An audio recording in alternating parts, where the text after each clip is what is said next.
My name is James Rowlands, and in 2015 I started a WNR podcast with my friend Dan White. And for 5 years we have brought you the very best of the network, but it's time for a change. Now we don't just confine ourselves to Vinnie Mac, bring you AEW, Impact, NJPW and all the latest from the British wrestling scene. But we will still bring you all our old favourites, including NXT Update, takeovers and live shows for the Big Four. This year we will decide who is the greatest British wrestler in the world, plus so much more. But until we watch everything, we are with you, and we are the WNR.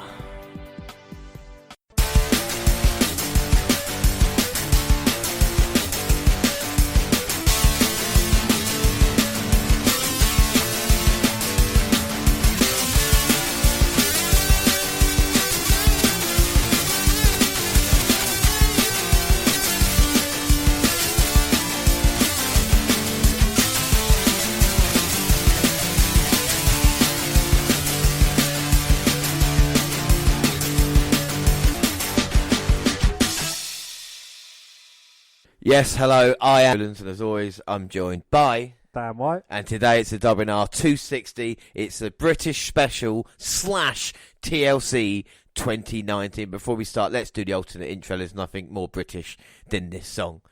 And Dan has told me to sing it in the style a la Elton John. A la Elton John. And it seems to me you lived your life like a candle in the wind, never knowing who to cling to when the rain. And I would have liked to know you, but I was just a kid. Your candle burned out long before your legend ever did. Right, to me, that sounds like you doing an impression of Jack Black doing an impression of Elton John. Oh, yeah! Cock push-ups. But now, the intro.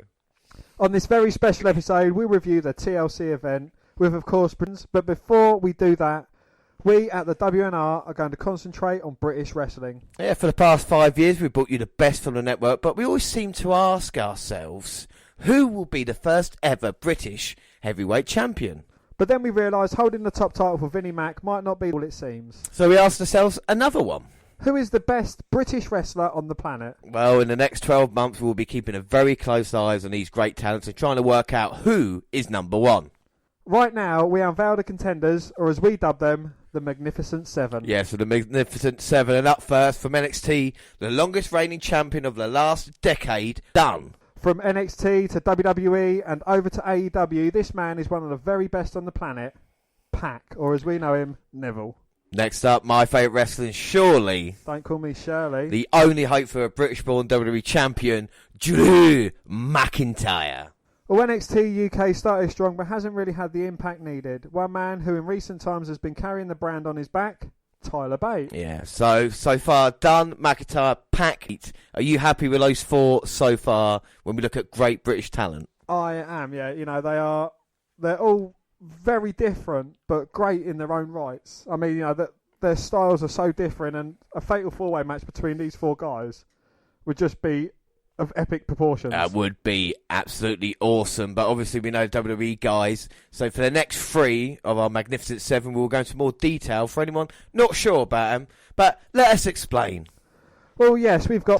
That's a girl's name! Yeah, I mean, we should explain when we went to the live event to see Party Mike. I mean, he was there at probably half a dozen that we saw, constant, but there was one fan one particular night there, wasn't there? There was, yes, and any wrestler that had the name shouted out or said, and it would be followed by, that's a girl's name! Yeah. And it's just stuck with us, like Kick Out, and Two, and so many others. But we've had the pleasure of watching Marty Skull many times for Rev Pro, but the man has changed somewhat since then, getting more serious and turning into the villain. Well, not signed with the big two. He's made a name for himself in Ring of Honor and other places as being one of the most skilled and sought-after wrestlers on the planet. Well, let's see him in action. So we go to Ring of Honor TV, and we're going to go back to November 10th, 2019 in New Orleans, LA at Uno Lakefront Arena. This aired on Ring of Honor Wrestling.com. And we get the opening theme to start off the show. Yes, and then we get a recap of Marty Scurll defeating James's favourite wrestler, Colt Cabana, and PCO defeating Kenny King at Death Before Dishonor in the World Title #1 Contender Tournament. We get a recap of Dalton Castle defeating Mark Haskins and Jay Lethal defeating PJ Black at Death Before Dishonor Fallout in the same tournament. We get highlights of Mighty Skull defeating Jay Lethal in a tournament semi-final match at the show as well. Lethal tapped to the chicken wing in 11 minutes 31. Highlights of PCO defeating Dalton Castle in the other semi-final match, also at GBH. A PCO Salt gave the Monster the win at 12:24. And then PCO and Skull entered separately for the tournament finals. Skull addressed PCO and said they knew an all-villain final was inevitable. He didn't want this to come between them, though. He's just there, not break the rules and let the best man win. PCO shook on it, then Skull cracked him across the side of the head with his umbrella. That's villainous. So it's a Ring of Honor World 6-Man Tag Team Champion, the villain Mighty Skull, versus Ring of Honor World 6-Man Tag Team Champion PCO for the Ring of Honor World Championship #1 Contender Tournament Finals. That's a short name, isn't it? Yeah, big mouthful. But this is, of course, available to all the UK fans on your Skybox, of course, on the Fight Network, Showcase 192. And just for Mighty Skull, anybody's never seen him before, Dan, how would you explain to anybody, you know, who's never seen this guy in action? I don't know. He's, in my opinion, I think he looks American. Yes. That's the catcher, you see. That's why he's on the 7. That's why he's on the British wrestler, yeah. But no, you know, he looks like an American wrestler. I think he acts slightly like an American wrestler, but I don't know if that's hanging around with the Villain Club, because he was part of the Bullet Club as well, you know, when Cody Rhodes and the Elite was about. So, you know, it was... I was a sure-in fire for him to be joining, you know, Cody and that at AEW very soon, but he seems to be kind of like saying, well, you know, I'm not going to ride on the coat strings of them. I'm going to make my own name, which I think is great for Mighty Skull. Yeah, I think without doubt, you know, and what we've seen, you know, you talk about kind of style, it's definitely a technical style to bring in, like the Party Marty was kind of like this kind of guy, went out likeable, whereas this one's kind of definitely turned more into a villain, and kind of compare him to maybe like a Batman villain in that way of what he sees himself, and the kind of character definitely works for him. And it's very surprising that we haven't seen him in AEW or elsewhere, but he's in a Ring of Honor and he's just hit PCO with the umbrella, goes for the cover, but he managed to kick out. But Marty seems it as his opportunity to get off the barrel quickly. Kick to the head of PCO, and PCO looks like a monster, but he looks really old as well. He is really old. He used to be part of the Quebecers in the WWF back in the early 90s. So this is a guy who's had a kind of career renaissance, so to speak, and in the independent scene, Ring of Honor signed him. We've had a lot of, you know, negatives about Ring of Honor recently with the kind of way they treat talent and other things as well, but we're going to check out the action here and see if it's actually worthwhile. It's good that Ring of Honor is actually available as finally Mighty Skull gets taken down. PCO, he's got a Chris Jericho look about him, you know, where he's like slightly old and slightly overweight. Yeah. Well, Mighty Skull's in fantastic condition as we come back from the break. PCO's on the top right. Looks like Skull's caught him. Flips him over. Nice slam. Goes for the cover, but still not enough to get the big man down. And we're going to see this with all the people on this list as well. Magnificent 7, you talk about British style. Definitely something about it to be said. Even with these 7 guys, even they're completely different from each other, you can still see the kind of... There's always a story to what they do as well. And absolutely, yeah. You know, there's... they certainly are good workers, and they kind of go back to their roots as well at times, you know, with the British style wrestling, but they've got so many variations of it because, you know, British wrestling isn't just one style of wrestling, you know, like what you'd think William Regal does. There's loads of different elements to it now. Well, this is the thing, we talk about joint manipulation as well, but even their Skull just stomping on the hands is going to cause their PCO some discomfort. And even the start of the match with the umbrella, you know, the villain's definitely a villain himself.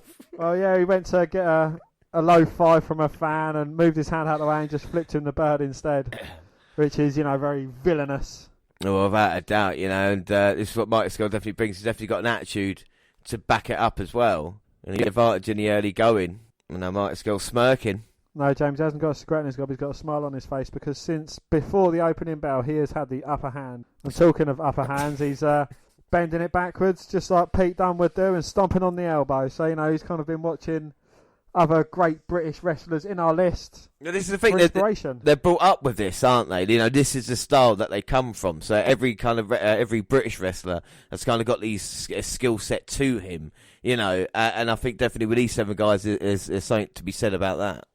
It's, you know, something you could call very similar to every Canadian wrestler going through the Stu Hart dungeon. Every British wrestler goes through the joint manipulation dungeon. Yeah, no, literally, yeah. And that's the kind of, you have to kind of work on your ground game first and actually be a good wrestler before you can start doing anything. You know, you talk about high risk wrestlers. We'll get onto that with British wrestlers in a little bit. But Marty Scurll's a guy. Chances because his game plan's usually spot on. But again, you know, and so far in this list, you haven't got a lot of high risk takers. I mean, aside from Pac, who does that, you know, no one else really uses the top rope that often. Yeah, it would be hard to define them as British as well, because when you talk about how different their styles actually are, and Marty Scurll might have been a little bit of trouble now because he just got hit with a spear and now the choke slam. And now PCO, quite slowly, is going up top. He's taking his leisurely time, isn't he? I mean, he's obviously been to the Sid Vicious school of wrestling as he hits a senton bomb. Well, that was nice, though. And he's going to go for the cover, but will it keep Marty Scurll down? No.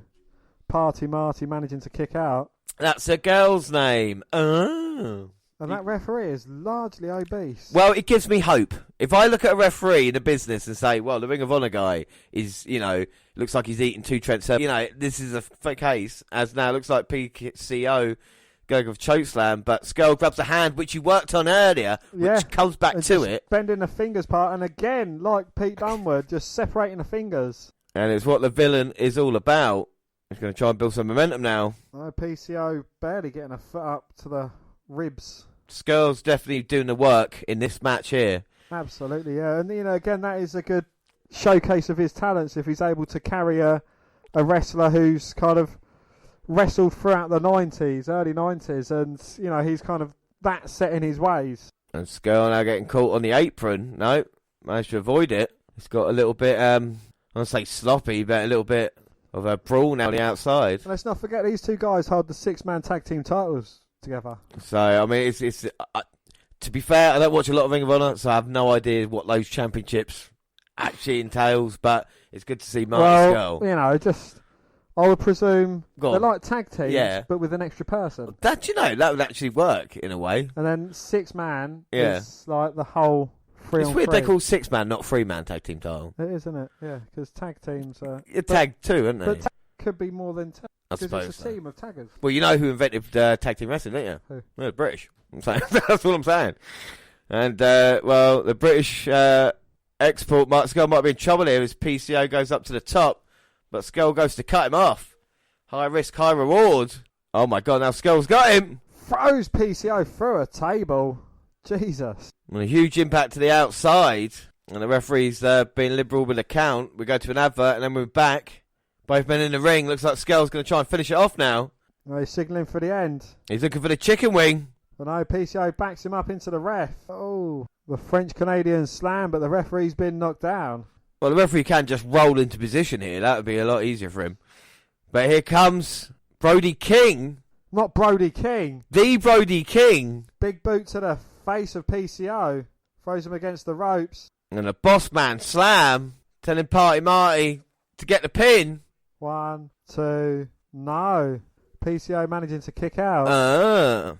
Well, the referee obviously saw him getting out the ring there, so he's not going to question it. Now the big man, Brody's back on the apron. Oh, we're going to see a classic one here. PCO caught. Oh. No, Marty accidentally catching the man who's helping him out. Sidewalk slam. Not a cover for PCO, though. He's not done there. Now PCO looking to go up. Put an end to Party Marty. But no, Marty catches him on the top rope. PCO got like really big shoulder pads in that jacket. He looks like massive. I don't know if it's extra protection. It looks like Uncle Fester. And he's taking... And again, the referee gets bumped. What's he doing standing so close behind wrestlers? Oh, PCO came off the turnbuckle to go back up again. Well, he rolled backwards, landed on his feet to slowly climb up top again. He's struggling. He's been through a lot. A kinder surprise to the side of the skull. The belt's been slid in. And there you go. Well, 6-man title to the face. Marty looking to retain. Goes for the cover. 1, 2. No. PCO managing to get the shoulder up at 2. 2. Well, Marty Skull's partners can't believe it. Well, PCO is part of the Villain Enterprises, so I wonder if this is going to cause friction between these two. And they're going to clothesline. And PCO taking out the 2 guys helping Marty out. There's a big suicide dive. Gets back in and Marty trying to put him away. Choke bomb. Well, he was slammed down. Not pretty, but effective. I'll tell you what. If PCO actually was quicker going up the turnbuckle, because he wouldn't be caught half the fucking time. Yeah. But he's going up. Well, I think wearing a jacket doesn't help. Oh! And the moonsault goes for the cover of Marty. Who manages to kick out. Oh. Big man weighs at least 300 pounds. At least 400 pounds. And he came crashing down on Party Marty. It hurt inside. Well, it's nothing to the referee. It weighs at least 500 pounds. And at least Yokozuna. And PCO's now looking to put Marty away. A dueling chance now from these 2 men. And now with Marty strewn across the apron, he's going to look up. To go up. Go for the cannonball. Oh! Oh my God. No, Marty moves out the way. PCO hits his spine on the edge of the ring apron. The hardest part of the ring, that's where the metal uprights are. And now can Skull take advantage? When he rolls outside looking to throw PCO, try and finish this. Now here comes Skull with a clothesline. That was a clothesline from hell. 1, 2. No. And I still don't know how, but PCO managed to kick out. Oh, Marty looking for another lariat. Gets caught with one from PCO though. And he's going up yet again. To slowly climb up to the corner. And he hit it last time, now he's going to go again. Hit it again. Another 1, PCO 2, assault. 3. And Marty Skull, the villain, loses in this one. But Dan, what do you think of the match? And more importantly, Marty Skull's performance? Well, I think with Marty Skull, he managed to carry the match. You know, I think he made PCO look a lot better than he actually was. Which, again, you know, that is another side of talent you have to bring from a wrestler. You know, it's all well and good having a good match with someone who can, but giving someone else the ability to have a good match is, you know, I think that is kind of lifts you up a lot more. Without that, I think it shows you very, you know, important things. He likes to talk about Marty Skull as just a wrestler in himself and the kind of professionalism as well. He knows his contract's running, you know, is expired with Ring of Honor, and yet he's more than happy to put people over because that's how you do business, and that's what makes a true professional. So we just seen him in action, so let's go on to a little bit of news about Party Marty. And he is in near lock to join AEW's contract with Ring of Honor coming up shortly. The Villain was a staple of Being the Elite web show that launched the Young Bucks, Kenny Omega, Cody and Hangman Page to superstardom. But he has been handcuffed by his deal with Ring of Honor, unable to join his friends in All Elite Wrestling. And give AEW another star whom to build high-profile stories with. Well, Skull is a virtuoso performer who can be serious, dangerous and a joint manipulating badass or a comedic genius, turning either personality on and off depending on the scenario. And he will be a valuable asset to AEW if and when he makes the jump. However, Ring of Honor announced today that Skull will be appearing in the final battle on December 13th, 2019. He is set to team with Flip Gordon and will wrestle Bandito and Flamita. Well, at the very least, this means he's agreed to appear for the one more show after his contract runs out, and now we might know why he was never given the Ring of Honor title. Well, Joey Mercury says Marty Scurll didn't get a world title run because management were afraid he would leave. Yeah, I mean, former producer Joe Mercury released another set of messages between himself and GM Greg Gilland, where Mercury pushed for Villain Enterprises member Marty Scurll to win the world title at last April's joint NJPW event, G1 Supercard for Madison Square Garden, a match that was won by interest of fans. Well, Mercury's messages revealed that Gilland and management believed that Taven was a safer choice since they knew he would stay. Despite Scurll being the most popular talent, Gillian later admits they couldn't get Taven over and they made a mistake attempting to bring in Enzo and Big Cass for their shoot film. But at least they admitted it was a big mistake, you know. Finally, Mercury shares a message that star Flip Gordon questioned why Ring of Honor was on such large venues when ticket sales were so low. And yeah, it's a problem over in Ring of Honor, but it looks like Marty Scurll pretty soon will be out of there and somewhere else. Well, he does seem favourite to be joining All Elite, but you never know, you know. He might think, well, I've managed to make a big name for myself without being in the shadows of Cody. You know, I don't want to be having to be in the shadows because he will be in the background. Yeah, that's true. With Cody, you know, he'll be like a Dustin Reynolds over there. Yeah. But we will be looking at Marty Scurll and see what choices he makes in 2020 as well. But we move on to number 6 on our Magnificent 7 list. Yes, and that is Zack Sabre Jr. or ZSJ. And seen in his time as James's pick at the CWC, Zack Sabre Jr. decided against signing a WWE contract and went back to work for MJPW and Rev Pro. Yeah, we've seen this man in action, like I say, of the CWC. But I think he made a good decision because in February 2018, Sabre was announced one of the competitors in the New Japan Cup. He defeated Tetsuya Naito in the first round, Kota Ibushi in the second round, and Sanada in the semi-finals on the way to the final. And then on the 21st of March, he defeated Tanahashi in the final, becoming the second Gaijin, or non-Japanese wrestler, to win the tournament after Giant Bernard in 2006. Giant Bernard, of course, Albert. So when you think Zack Sabre Jr. and Albert have won the same trophy... That does sound quite funny, but is that when he came back to WWE as Tensai? Tensai, yeah, and then it just did not work for him, but, you know. Then sweet. But it worked for Zack Sabre Jr., who won the Super New Japan Cup. Yeah, well, after the match, he challenged IWGP Heavyweight Champion Okada for a title shot at Sakura Genesis, coming up short in a cracker of a match. Okada defeated Sabre to retain the title. Yeah, he competed in the 2018 G1 Climax, where he finished with 12 points, failing to advance due to his losses against Kenny Omega to Ibushi. At Wrestle Kingdom 13, he defeated Tomohiro Ishii to regain the British Heavyweight Championship. On March 2019, Sabre entered the 2019 New Japan Cup, defeating even in the first round, Kota Ibushi in the second round, but losing to Hiroshi Tanahashi in the quarterfinals. At the G1 Supercard, Sabre defeated Hiroshi Tanahashi to retain the RPW British Heavyweight Championship. And Sabre was announced as a participant of the 2019 G1 Climax, where Sabre lost to British Heavyweight Champion Tanahashi. And at Destruction in Beppu, Sabre tapped Tanahashi out to regain the RPW British Heavyweight Championship for the 4th time. So since he's not signed with WWE, he's been very successful in Japan. And, of course, Rev Pros, we know him quite well, who have actually grown. One of the few British promotions, we're going to that a little bit, that have actually grown recently. Zack Sabre Jr., how would you explain him as a very, very technical wrestler in the world? He's fiercely talented. I think his time in NJPW has kind of helped bring that out of him as well for the past few years. He's gone against the best Japanese wrestlers you can imagine, and he's kind of gone toe-to-toe with them, and that is not something that many people can say they can do. Yeah, well, especially how easy it would have been to sign a contract with WWE back then and to just be a part of the cruiserweight division as it is now. No offence to someone like Gentleman Jack Gallagher, not really talked about, but there is someone there who had a certain set of skills but decided to stay with WWE, and Zack Sabre Jr. has kind of gone on from there and is having a really successful time at this moment, you know. We'll move on to a bit of Zack Sabre Jr. news, and there's a classic WF arcade wrestling game is getting a surprisingly official sequel. Well, if you haven't heard of Retromania Wrestling yet, perhaps this will get your attention. It is now officially the sequel to 1991 arcade game WWF WrestleFest. Well, let's back this up a little bit as licenses are involved, and Retromania Wrestling is not affiliated with the WWE. Still, WrestleFest remains an intellectual property owned by the famed fighting games events at Arc System Works, having acquired it from the original publishers Technos of Japan.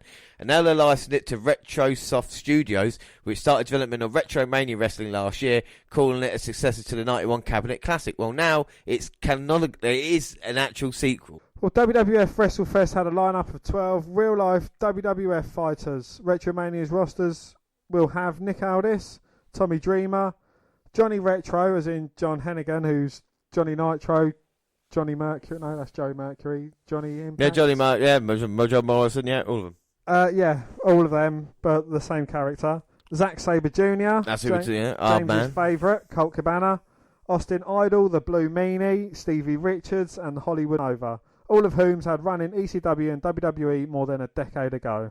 Retromania also features Road Warrior Hawk and Road Warrior Animal, the NWA tag team that moved to the WWF in the early 90s and were a boss stage adversary in the original game. Retrosoft is eyeballing an early 2020 launch for the Retromania Wrestling on PlayStation 4, Nintendo Switch, Xbox One and Windows PC. But he's not just in a game, he's featured in a new ad for PETA UK. Well, the advertisement powered by plants, and in an accompanying video he talks about making a decision to change his lifestyle in 2015. I just felt so much more energised, the 32-year-old wrestler says in the video. Just eating plants, whole foods, full of water, minerals, vitamins. You just feel good. Zach also explains that his ring jacket, shin guards and shoes are all vegan, and says it's because there's no reason to be wearing clothes that have come at the expense of tortured animals. Yes, James, so I suggest you take your calfskin gloves off and your mink coat. Yes. Well, it's weird because Tyler Bate is also a vegan as well, so there's two decisions that these two guys have made. But there is one man left on this list to back us out, and you could argue this guy, over the past 12 months to 2 years, has probably been one of the most consistent professional wrestlers on the planet, let alone British. Number 7, Dan? Well, James, his name makes me think of Ricochet, but his name is actually Willow. Well, go on. One of the most outspoken wrestlers. He's gotten into it with Rollins earlier in the year, but 2019 has been a great one for the aerial assassin. Yeah, without a shadow of a doubt, he participated in the 2019 edition of the Best of the Super Juniors, where he won his block with a record of 7-2, advancing to the final. On June the 5th, Ospreay defeated Shingo Takagi to win the tournament for the second time, earning an IWGP Junior Heavyweight Champion Dominion. The match between Ospreay and Shingo was awarded a fighting by some twat named Dave fucking Melthead of the Wrestling Observer newsletter, the highest rating for a wrestling match in 2019. Yeah, this does not featured Kenny Omega. Yeah, well, this was also the first match in which Takagi was pinned after his debut in NJPW. At Dominion, Ospreay defeated Dragon Lee and became the IWGP Junior Heavyweight Champion for the third time in his career, with this wrestling match being awarded another 5.5 stars by Meltzer and Alvarez, suggests that in his career where he's a serious contender for being the best wrestler in the world. After winning the title, Ospreay announced his intention to enter the G1 Climax 29 in his quest of bridging the gap between heavyweight and junior heavyweight wrestlers. Later that week, Ospreay was announced as a participant in the 2019 G1 Climax. Ospreay made his first IWGP Junior Heavyweight Championship title defence against Robbie Eagles at Southern Showdown in Melbourne. So he's been wrestling in Australia, he's in Japan, of course, he comes to Britain. He started the G1 Climax campaign in Dallas. Between the second and the third rounds, he suffered a legit injury that almost made him unable to participate further in the climax. But nevertheless, he managed to get cleared in a very short amount of time. He faced the leader of Chaos, Kazuki Okada, in the main event of Night 7 of the G1 Climax, yet lost in another well-received match. Well, we've got a bit of news on him as well. Over the last couple of years, UK native Will Ospreay has been spending much of his time wrestling in IPW, where he is currently the IWGP Junior Heavyweight Champion. Scattered within his schedule has been the occasional show in Australia and the UK, such as his match in April 2019 against Ray Fenix at Fight Club Pro, tag in Wolverhampton. According to twatty sources, however, this is set to change as the UK wrestling scene is reportedly struggling, with Ospreay set to increase his workload with Rev Pro. Yeah, he said that they gave him so much help when he started, he wants to help rebuild the UK wrestling scene. For the avoidance of doubt, here's what Meltzer penned. In connection with that, and with the UK scene being down across the board to where WWE even struggled to draw in Hull for TV tapings, Will Ospreay said he now wants to return. Ospreay had pretty much focused on New Japan and Australia in recent years and done less than that, except for New Japan and Europe, a few shows but not regularly working. He's now living full-time in Japan, something very few guys, pretty much Ospreay, Juice Robinson, and before that Dick Bayer had done. Actually, more women did, like Terry Power, Reggie Bennett, Medusa, Debbie Malenko in the 90s. Anyway, he's said he now wants to work for Rev Pro between New Japan tours, saying that Rev Pro gave him so much help when he started, and he wants to help rebuild the... Yeah, so we might see Will Ospreay in Britain a little bit more, but for a very special treat now. I mean, we talk about the kind of Magnificent 7 list that we've got. We're going to go on to that, and we just talk about the 7 that we got. And it's weird because of different promotions as well. So, of course, we've got Pete Dunne from NXT. We've got Pac from AEW. We've got Drew McIntyre, of course, WWE. Bate in NXT UK. Mighty Skull, Ring of Honor at this moment in time. Zack Sabre Jr., Rev Pro. And, of course, Will Ospreay in NJPW. And Rev Pro. And Rev Pro now will be moving across. And, of course, the following will be progressively 7 throughout the next year. Weird because Zack Sabre Jr. has been in the IWGP Tag Team Tournament as well that they have the tag team titles. And because we're going to get on to honourable mentions in a minute, and of course, you talk about kind of the legends that we had in the sport. The winner of the final stands was actually Juice Robinson and David Finlay. And anybody that doesn't know David Finlay is actually Fit Finlay's his son. So they're actually Hornswoggle, not actually Hornswoggle, but Dave Finlay, still quite a young guy at this moment in time. 26, 27, and maybe he'll be featured on a list that we do in another couple of years. He's in Japan. He's going to have a very big night at Wrestle Kingdom, and of course we're going to get to Wrestle Kingdom a little bit more because Will Ospreay will be in action there, and of course Zack Sabre Jr. as well. But another honourable mention, I think we've got to say, is Nick Aldis. Yeah, or you might know him as Magnus, the former British gladiator turned wrestler, has won the TNA/Impact Heavyweight title and is a 2-time NWA World Champ. So we'll be keeping, like I say, a very close eye. But if you look at that 7 now, who would you say would be best on that list of Magnificent 7? Who would be number 1 on your list? I don't want any other order, just number 1. Pete Dunne. I would say Pete Dunne as well at this moment in time. And I would also say Will Ospreay would be a good shout. So, thanks to the magic of YouTube, we have got a match that we're going to watch now for the very first time on the WNR podcast, a Will Ospreay match, and he will be going 1-1 against Pete Dunne, who at the time was the NXT UK champion. And this should be a real treat here on the podcast. Absolutely, yes, as he gives a wanker sign to members in the crowd and gives them the bird as well. And Pete Dunne getting in Will Ospreay's face. And the Bruiserweight will not be intimidated. This is from the TNT Summer Explosion Extreme Wrestling. So no one's ever seen Will Ospreay before. We talk about kind of high flyers on the nation. They talk about Pac. He is a guy that can... Basically, when you say Ricochet, we saw Ricochet versus Will Ospreay in a match in England. And Ospreay matched Ricochet move for move. I think that would be fair to say. Oh, absolutely, yeah. And he's locking up with Pete Dunne, who's trying to remove the cat's ears Will Ospreay's wearing. I mean, he's known as the aerial assassin as well. Yeah, I mean, there is not a lot Will Ospreay can't do. And I think Ricochet would be probably a guy that you compare it to the most. And that's what's so different. Someone like Pete Dunne and Will Ospreay, 2 guys who are completely different. And at the moment, they've started off, and this is pure British wrestling. And Will Ospreay puts the cat's ears back on, grabs hold of the wrist, and now Dunne's going to try and find a way out of it. And just shoves him down, knocking his cat's ears off. Well, just easy by Dunne, and grabs the foot. They're not starting fast. They're working their way into this match, which is nice. You like a nice slow build. Because, if everything's always fast-paced, I think you miss stuff. But this, it's, just a showcase of the talent, trying to humiliate the other person and so on and so forth. And that's what Dunne is so good at, especially if we look at his NXT UK title reign and what he did. And this is one of the few matches where, he was working when he wasn't on TV, and you call him the hardest working champion. And going to get someone like Will Ospreay, and the way he's just twisting him up now like a pretzel. But Will Ospreay just getting one finger. And why is the referee? Oh, there you go, that's why. He wants Dunne to get him. We're going to get a face-off with the cat's ears. But Will Ospreay quick like a cat. And you talk about, but Will Ospreay can play mind games as well. There's no doubt about that. What you don't want to do, go into a match and you think he's not taking it seriously. And that's what he's doing at the moment. And he's having a bit of a talking match to one of the fans.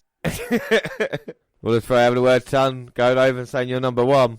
And it is the kind of thing you get in independent wrestling, British wrestling, that you don't get in WWE. The fans, because you're kind of so close, and the involvement involved as well. Absolutely, yeah. There's a lot more fan interaction. I mean, some of the independent wrestling scenes, especially at Rev Pro, they've kind of got their tables set up beyond where the fans are sitting. There's only, a couple of hundred at most. Yeah, exactly. Spectators. Yeah. And, it just feels a bit more personal. You get a little bit of time. Whereas, if you're going to a WWE side and you're literally in there, you've got to pay about 50 quid just for someone to sign a bit of merchandise, quickly take a picture, and they're kind of ushering you out. Whereas, in the independent scene, you get to have a brief conversation with them. You can have a chat and they actually interact with you. Yeah, it's a lot more intimate as well, like I say. As the cat's ears have come off Pete Dunne, took them off of Will Ospreay, tried to put them on the referee's head, didn't work. I think the cat's ears are kind of taking a bit too much away from the match. I mean, here we have 2 of probably what we could class as the best British wrestlers on the planet. And they're kind of focusing it around a pair of cat ears. But it's good that they can, for me, they can focus on a bit of human show. They've got different, it's not all just about fantastic wrestling, which these two make it do. Or is that ring absolutely fucking tiny? It looks like it fits probably about 3 wrestlers in, but it's not stopping Will Ospreay. And that is what he can do. You know, cat's ears come off, all of a sudden you nip up the Hurricanrana and then the flip the ropes. And like you said, it's not a WWE ring, it's a shitty ring. You know, this is awful put together. And Will Ospreay can still flip around and perform to the best of his abilities in it. And now, show what he can do. Spin him around, but Will Ospreay lands on his feet. He flicks the cat's ears over to him and he catches him in one hand and just puts them on back into his cat pose. Cat-like reflexes. Dunn goes for a clothesline. And the cat claws. To the chest of Pete Dunne, now to the face. Will Ospreay is the first kind of wrestler act like a cat like I've seen. That's up to and including the cat. And Yeah, Miss Kitty would be, yeah. You don't really see guys. Not there's anything wrong with that, of course, if Will Ospreay's happy doing it. Pete Dunne is a little bit confused at this moment in time. Will Ospreay catches him with a big boot. But Pete Dunne showing that what he's capable of, just like leaning backwards in a Bray Wyatt-like manoeuvre on his head. And just be able to bridge out there just shows you the power in the neck muscles as well. And Will Ospreay scratching the chest of Pete Dunne. And he realises Dunne is, you know, definitely got the weight size on him. Will Ospreay's going to have to use his speed as he flicks outside on the apron. But Pete Dunne slides under the bottom rope, drags the legs out and just turns him inside out on the edge of the ring apron. Now the exploder, and Dunne just like that has turned momentum. But sends Ospreay into Pete Dunne. I think these two were in cahoots. There's a lot of shenanigans going on. The Scoot guy saying, no, you're actually not you're not a wrestler. And Will Ospreay saying, the guy's got talent though. Is that a Gloria? Oh, look, McIntyre, I think. Well, he wanted the too sweet and he avoided it. And now Will Ospreay bring the crew back with him. Might have given Dunne a little bit of time to recover, yeah. A DDT as Ospreay was trying to get his way back into the ring. And that's what you got to love about Pete Dunne, especially when, like I said, he was the NXT UK champion. Took every advantage that he could. And now this is classic Dunne, just got the hand. We know this is going with the finger. Bending the middle finger back. Joint manipulation now. And that could have broken the finger of Will Ospreay. Look at his face, tremendous pain. Well, he just had to relocate his finger after Dunne dislocated it. Ospreay trying to fight back, but Pete cuts him off with a knee to the midsection. Well, Dunne blocked the super kick to the face, but couldn't block one to the knee. Oh! Will Ospreay looked like he was dancing like Michael Jackson for a second, distracted the referee. And then gets kicked straight in the plums. Oh, now Dunne. Working on Will Ospreay. Finger in the cheek, just pulling his face around. And Ospreay's visuals are hilarious. As Dunne now just goes arm and then kick to the back of the head. With these two guys, it's just fluid motion, isn't it? You know, this is absolutely, yeah. This is how it should be done. And now Dunne mocks. Ospreay slowly getting pissed off with Dunne, trying to psych himself up to get back into this match. As Pete slaps him round the face, but Will's having none of it. Shots and forearms, but no, Ospreay managed a handspring. Lovely handspring enziguri. And the camera work's not too bad either. I mean, yeah, you haven't got the hard cam, but the two that they've got to do most of the work anyway, so... Absolutely, yeah, you know, you can't... Yeah. Nah, that's a proper camera. You can see the light on it. And it's done now. Can see the light. It's going out on Will Ospreay in this match, but comes running into a boot. Well, Ospreay sends him headfirst into the turnbuckle, kicks the underside, then a helo over the top rope, channeling his inner Eddie Guerrero. Oh, don't get me wrong, Eddie Guerrero did it better, but there's a certain style to Ospreay where he just brings it, and now he's building up some momentum. Running drop kick to Dunne in the corner. You could do a coast to coast. I'll be able to do a coast to coast in that ring. Wouldn't be able to do that though. And there's a corkscrew. And then into the splash, but Dunne gets showed off at 2. And Ospreay might be getting a little bit frustrated by Pete Dunne. Wondering what he's got to do to put the British NXT UK champion down. And now springboard across. And a phenomenal forearm. Could argue as good as AJ Styles does it. And now Dunne in trouble.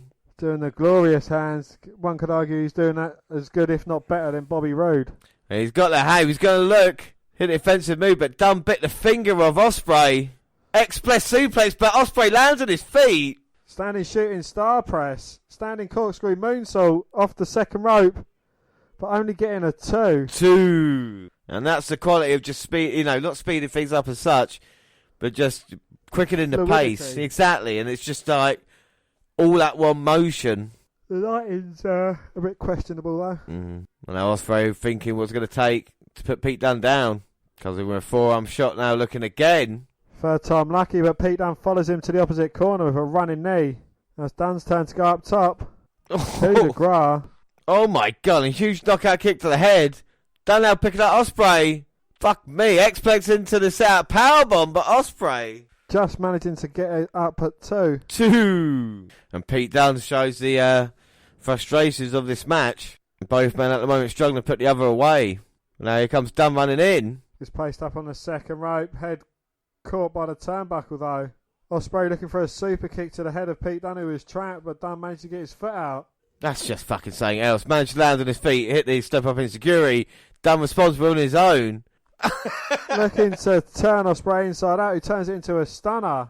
Phenomenal forearm, but I think Pete responds with the same. And then Ospreay with a Spanish fly to Pete Dunne.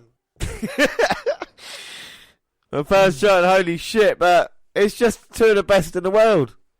Absolutely, yeah, and that's not just British wrestlers either. I mean, wrestlers... Oh. I'd put these two guys, against anybody, you know. You talk about Daniel Bryan or AJ Styles or something like that. Yeah, okay, they've got a little bit more experience to him, but Dunn and Ospreay could be two guys who definitely fill that spot as we go on. Absolutely, they'll definitely be able to hold their own as well. And as you say, they're so young in their careers that they have still got a lot to learn. I mean, once they get to the same age where Bryan or AJ was at their peak, I think they'll be surpassing what they are at their peak. And I think that's something on the list. The guys are still so young as well. As Dunn now, look at the tombstone Ospreay, but he reverses it.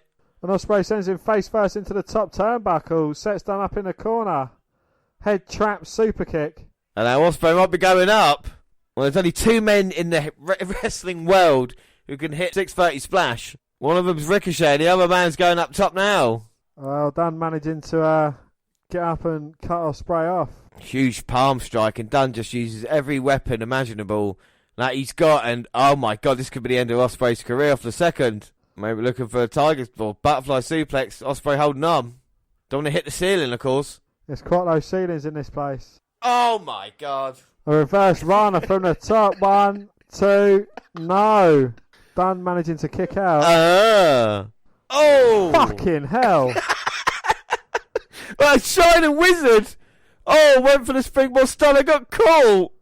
Dunn turns it, bitter end. Wow. 1, 2, 3. Fucking hell. Is that not an advert? Go and watch this match on YouTube now. Pete Dunne v Will Ospreay. The shit these two guys, the closing sequence. Imagine that in a bigger set. They could do that at Wembley and have 80,000 fans, you know what I mean? Just following them all along. What are your thoughts on that match? Absolutely, you know, it is one thing you like in a wrestling match is a storytelling, and these two, you know, these two guys, the story they told is they both believe they are the best in the world. And that is kind of like the story going into this, and you know, each move is trying to one up the other. Yeah. And you know, those gradually building until we get to that end sequence. And you know, it's just phenomenal, a flawless match. And even Pete Dunne, you know, even though he was calling them wankers and giving them the bird, he pointed at Will Ospreay as he was walking off and gave him a clap as if to say, "Look, mate, fucking mad respect, an amazing talent." And that is also what brings out the best in them. Look, you know, he's clapping his opponent because he had a good match, and he's flipping the bird to the fans. I mean, you know, it is just amazing someone of their calibre can still do things like this. And, you know, we've seen Pete Dunne do it, and it's great to see as he pushes. And he just pushed the ref and called him a wanker. As, you know, we started off this match with the kind of cat's ears and stuff like that, then it turned into a really serious match. And it just shows you the talent. And, of course, we knew about Pete Dunne. And, of course, Will Ospreay now as well. And the rest of the Magnificent Seven, like I say, we'll be keeping a very close eye on them as the year continues. And another guy, really, we talk about, we look at the list and honourable mentions, one that should have maybe done a little bit better is Wade Barrett or Stu Bennett. I've got some bad news. Cause really big position when he first joined WWE, wasn't he? Absolutely, yeah. You know, he was King Barrett for a while, Intercontinental Champion, done well, leader of the Nexus. I mean, you know, I think he went on to create the Core after that. He was, you know, kind of like the head of stable, so, you know, he should have done a lot more. I don't know if it was creative differences or what have you that kind of led to his departure from WWE. No, and it's weird for years now because Jim Cornette got fired from NWA. Stu Bennett has replaced him as the commentator now on that. We'll have a bit more NWA news a little bit later. Yeah, but he was also doing World of Sport as well. You know, he was kind of like the general manager. General manager, yeah. And he was doing good at it as well, you know. So that's a major plus for NWA. Major plus. So, what about the state of British wrestling? Well, when WWE first announced their brand new NXT UK brand back in 2018, a flurry of think pieces emerged, predicting a typically gloomy British fashion, the imminent demise of British wrestling.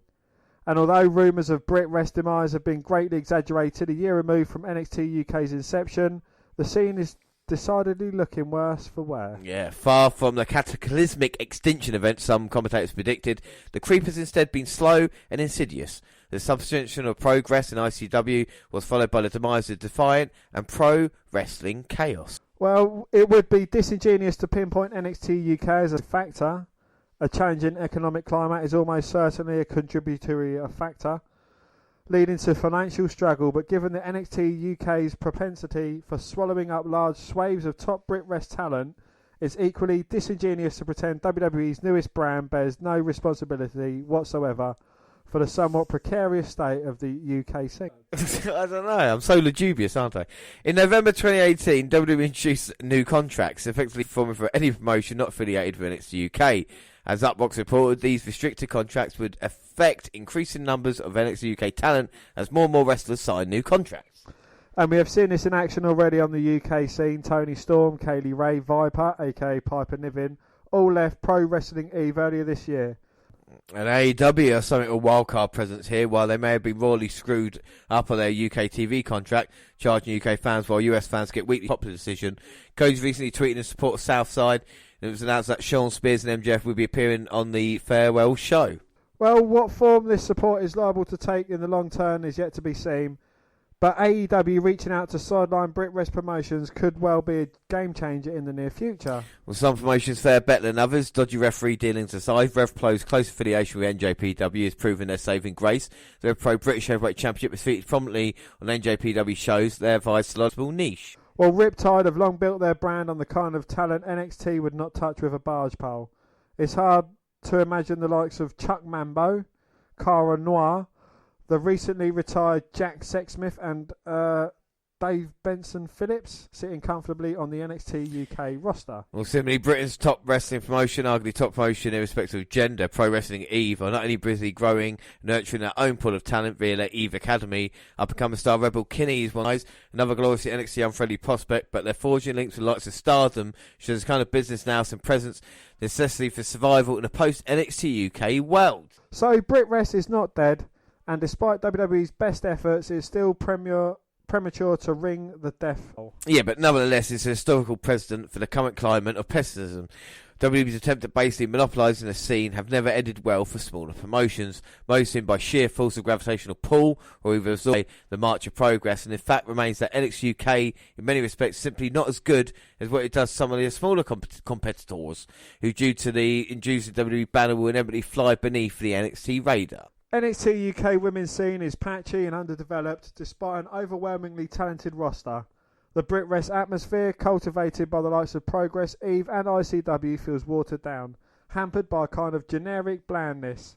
It's as though NXT UK fails to understand what kick-started and prolonged the BritWres revival in the first instance. The constant accumulation of talent fosters a bloated catalogue of talent doing absolutely nothing, lesson that ought to have been learned from WWE's US brands. Under these conditions, it seems very unfair the likes of Eve and Riptide should have compete with the WWE juggernaut for an audience that they have more than earned. Well, this is purely academic.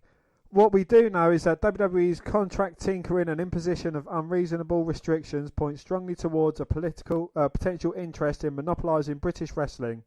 Will they succeed? It seems unlikely. British wrestling and European wrestling on a broader scale is producing new and exciting talent all the time. A more likely scenario is a slow hobbling of the scene, mirroring non-affiliated promotions and a tangle of weird restrictions and sanctions, which is liable to call off enthusiasm these promotions have worked so hard to foster in British fans, and the warehousing of talent which may be the sole intention of keeping them from wrestling anywhere else. And we have seen a lot of promotions recently going under as well, so it is a difficult time for British wrestling at this point.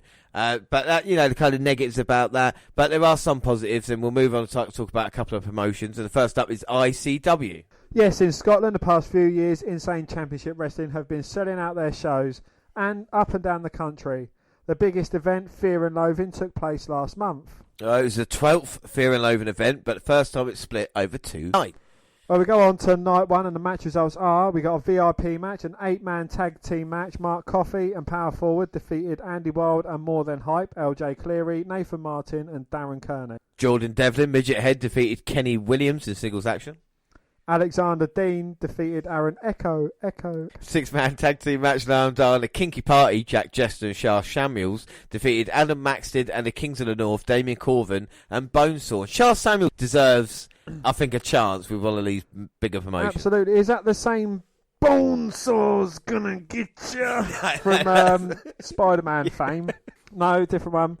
Well, there was a Scheme Lumberjack match, and Grado defeated Ravy Davey. It's yourself. Sammy Callahan defeated BT Gunn. Glasgow Street Fight, Kid Fight defeated Chef Deputy Dunn. Kaylee Ray and Viper defeated Zaya Brookside and Anger Hayes. And ICW 0G Championship Good Housekeeping 3-match champion Liam Thompson defeated Wolfgang. And you can see a lot of NXT UK talent on there. So night 2. A match results VIP match, Square Gore qualifier rumble match, won by Luca Di Pazzi. The entrance calls Alexander Darwin, McAllen, Daz Black, Jason Reed, Carl Chaos, Levi Justice, Lucha DS, Ross Hauser, Zero, the Sam Barber. Yes, we had another one contenders match. The Fight Night Network, Krieger and Lou King Sharp defeated The Nine, Dickie Divers and Jack Morris. Dickie Divers. ICW Women's World Championship match, Alvy defeated champion Casey with the Wee Man, and of course that was a title change. And a 2 out of 3 falls match, Andy Wild with 2 defeated Mark Coffey to 1. The Power Forward members are revealed to be Craig Anthony, Scant McGyver. Not the Grant McIver. The Grant McGyver. We had an ICW Tag Team Championship Kings of Insanity match. The Purge, who are Stevie James and Crowbar, spelt with a K, defeated Champions, the Kings of Catch, Aspen Faith and Lewis Garvin. It was a title change there as well. ICW owner Mark Dallas and Jack Jester gave a tribute to Adrian Lionheart McCallum before they ended up crowd surfing. And a 3-way match, Noam Dar defeated Kieran Kelly. Kez Evans defeated Aya Dragunov. And Easton Reese defeated Scotty Davis. ICW World Heavyweight Championship match, champion Stevie Boy defeated Joe Coffey. So, I mean, there's still a lot going on in Scotland. And talk about PCW now, Preston City Wrestling. It's on Sky. We actually got it on in the background at this moment in time. For some reason, I'm signed up to the emails, and they keep offering us free tickets. But the problem is, it's in Preston there. But they had a couple of big shows in December. December 6th, the Friday night shows at Blackpool Tower Circus. The show features international stars with Speedball Mike Bailey, Cody Hall, who is the son of W Hall of Famer Scott Hall. I like how they had to explain that. And MOA from DDT in Japan. Well, December the 7th, the huge Saturday night show. It is all on the line. The show features Stephen Fludder versus Sheik El Sham for control of PCW. We're told to expect some huge surprises on this show. If rumours are true, then the ticket buyers are in for a treat, even if you was offered the tickets for free. But as we can see with the audience, Dan, there must be at least dozens of people here. At least 26 people there. Yeah. I mean, what do you think? It's obviously like the circus thing at the Blackpool Tower. I mean, it's quite a cool little setting if done right. It is. I like the outside of the ring area, and, you know, again, the ring looks about the size of a... Yeah, it's not that big. But we had 2 guys wrestling earlier, doing pat cake in the ring as well. So, I mean, that is good. And like I said, there's a lot of stuff. Talk about Rev Pro as well. All right, yes, Revolution Pro Wrestling this Sunday, York Hall, Bethnal Green, London. 8 huge matches announced for that. Yeah, I think the match that takes my eyes there is Pac in action there versus Michael Oku, and I think that should be a great match. Like we talk about, Pac is on our 7 list, and that is York Hall in London, and that is, as we go about, a great event as well. So now, last one, we'll move on to IPW, and we talk about, with a bit of sadness, I suppose, but we are off, Dan. It's good news. Yes, well, we are off to Maidstone for IPW Undisputed 3. unfortunately, it is their last event.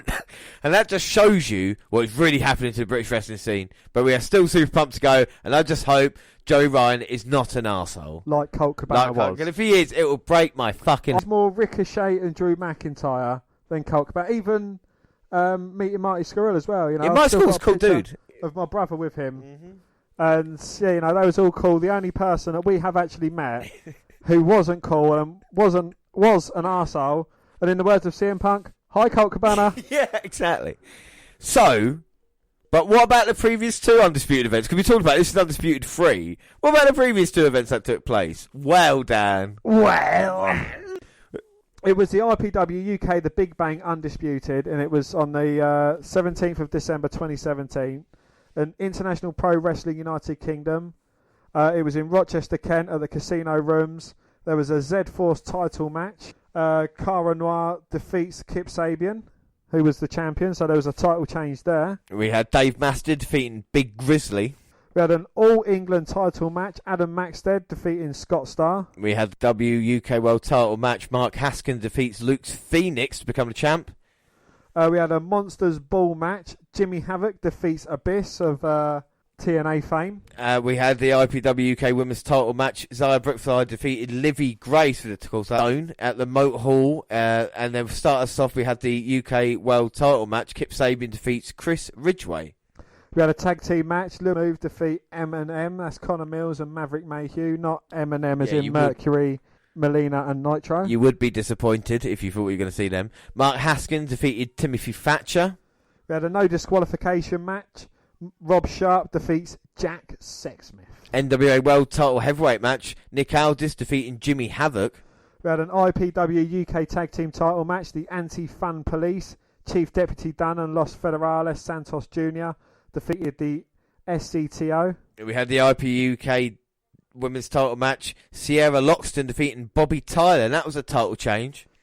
And we had the IPW UK World title match. Mark Haskin defeated Kip Sabian, who was the former champion, so there was another title change there. Yeah, and what we do know about this event, the IPW World title will be on the line for the final time. It will be decided, and of course Joey Ryan will be in action as well, and Jordan Devlin. So it should be, hoping, quite an interesting event. What are your hopes for it? Just because we're not that far away from it. I just hope it's really enjoyable. I hope there's a good bit of crowd interaction as you would get for like them kind of shows. I hope there's a nice little surprise in there as well, something that we didn't expect, something that we didn't see coming. I know, if they've got a big name going there, that they're going to put it down just to draw people in there. But, I hope we get a nice surprise, and it's a good farewell for the company as well.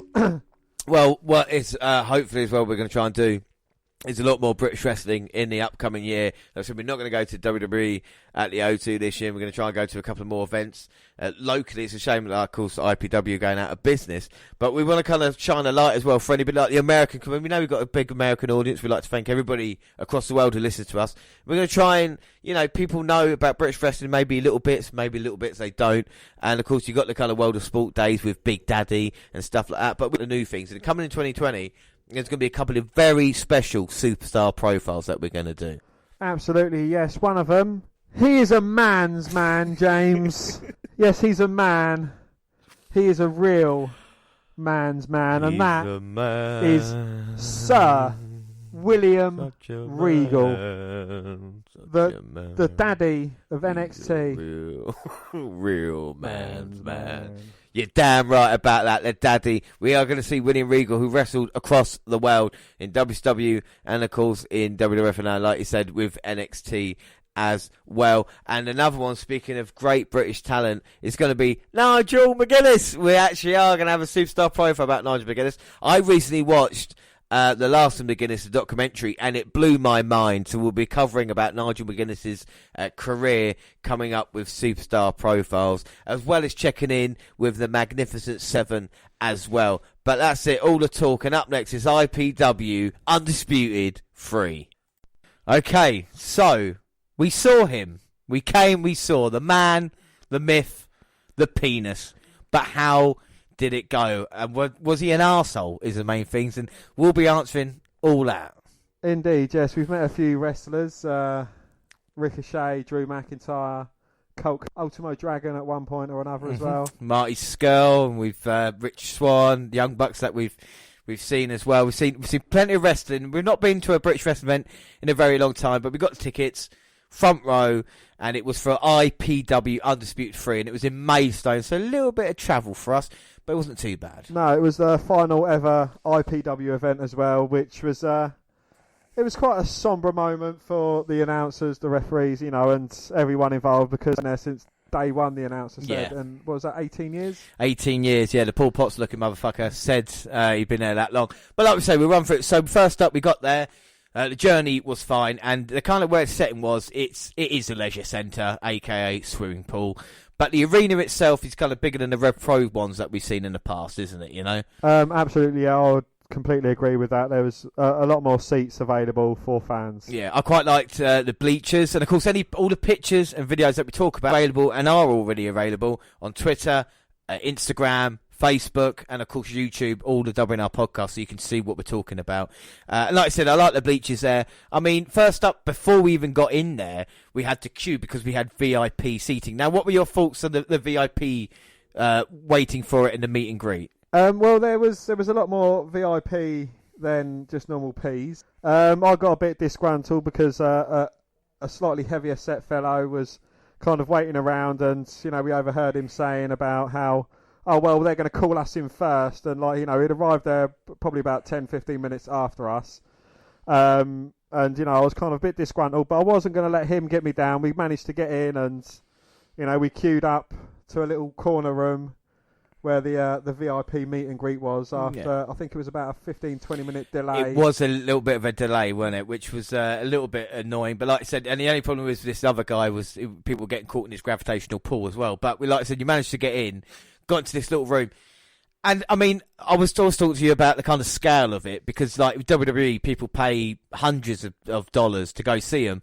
And yeah, it is basically the same as someone sitting behind a table. And it doesn't feel as personal as it should do in a way. And of course there was the you know, we saw a lot of people there. Of course the two Robs were there, Rob Sharp and Rob Lynch, and of course Joey Ryan. But there was also a referee there, and he was quite nice because I wore the WNR podcast t-shirt, and he was saying, "What the WNR podcast? Like, what's that?" And we kind of had to explain to him what it is, because we've not really done that in a while, have we? Yeah, you know? And you know, we also mentioned about Big Vinnie Mac trying to shut us down and, you know, try and take out the smaller competition, which possibly may or may not be the reason why IPW are going out of business, due to being, you know, kind of crushed by the corporate industry that is NXT UK. But the guy seemed very interesting. We didn't know he was a referee until we actually saw him in the ring, and he asked where the podcast is available. And of course, like we said, across SoundCloud, Stitcher Radio, Spreaker Radio, the WNR podcast, where we are there, and I've been doing it a little while. And like I said, we're changing and trying to focus more on independence. And Joey Ryan was there, and I met him, and I said, "Oh, you know, it's a pleasure meeting you. It's great, you know, like you're bringing kind of fun back into professional wrestling." And he's like, "Yeah, no problem." Shook it. I said, "Can I shake your hand?" He said, "Yeah, fine." And I thought that was basically, I thought that was going to be the chance to meet the guys.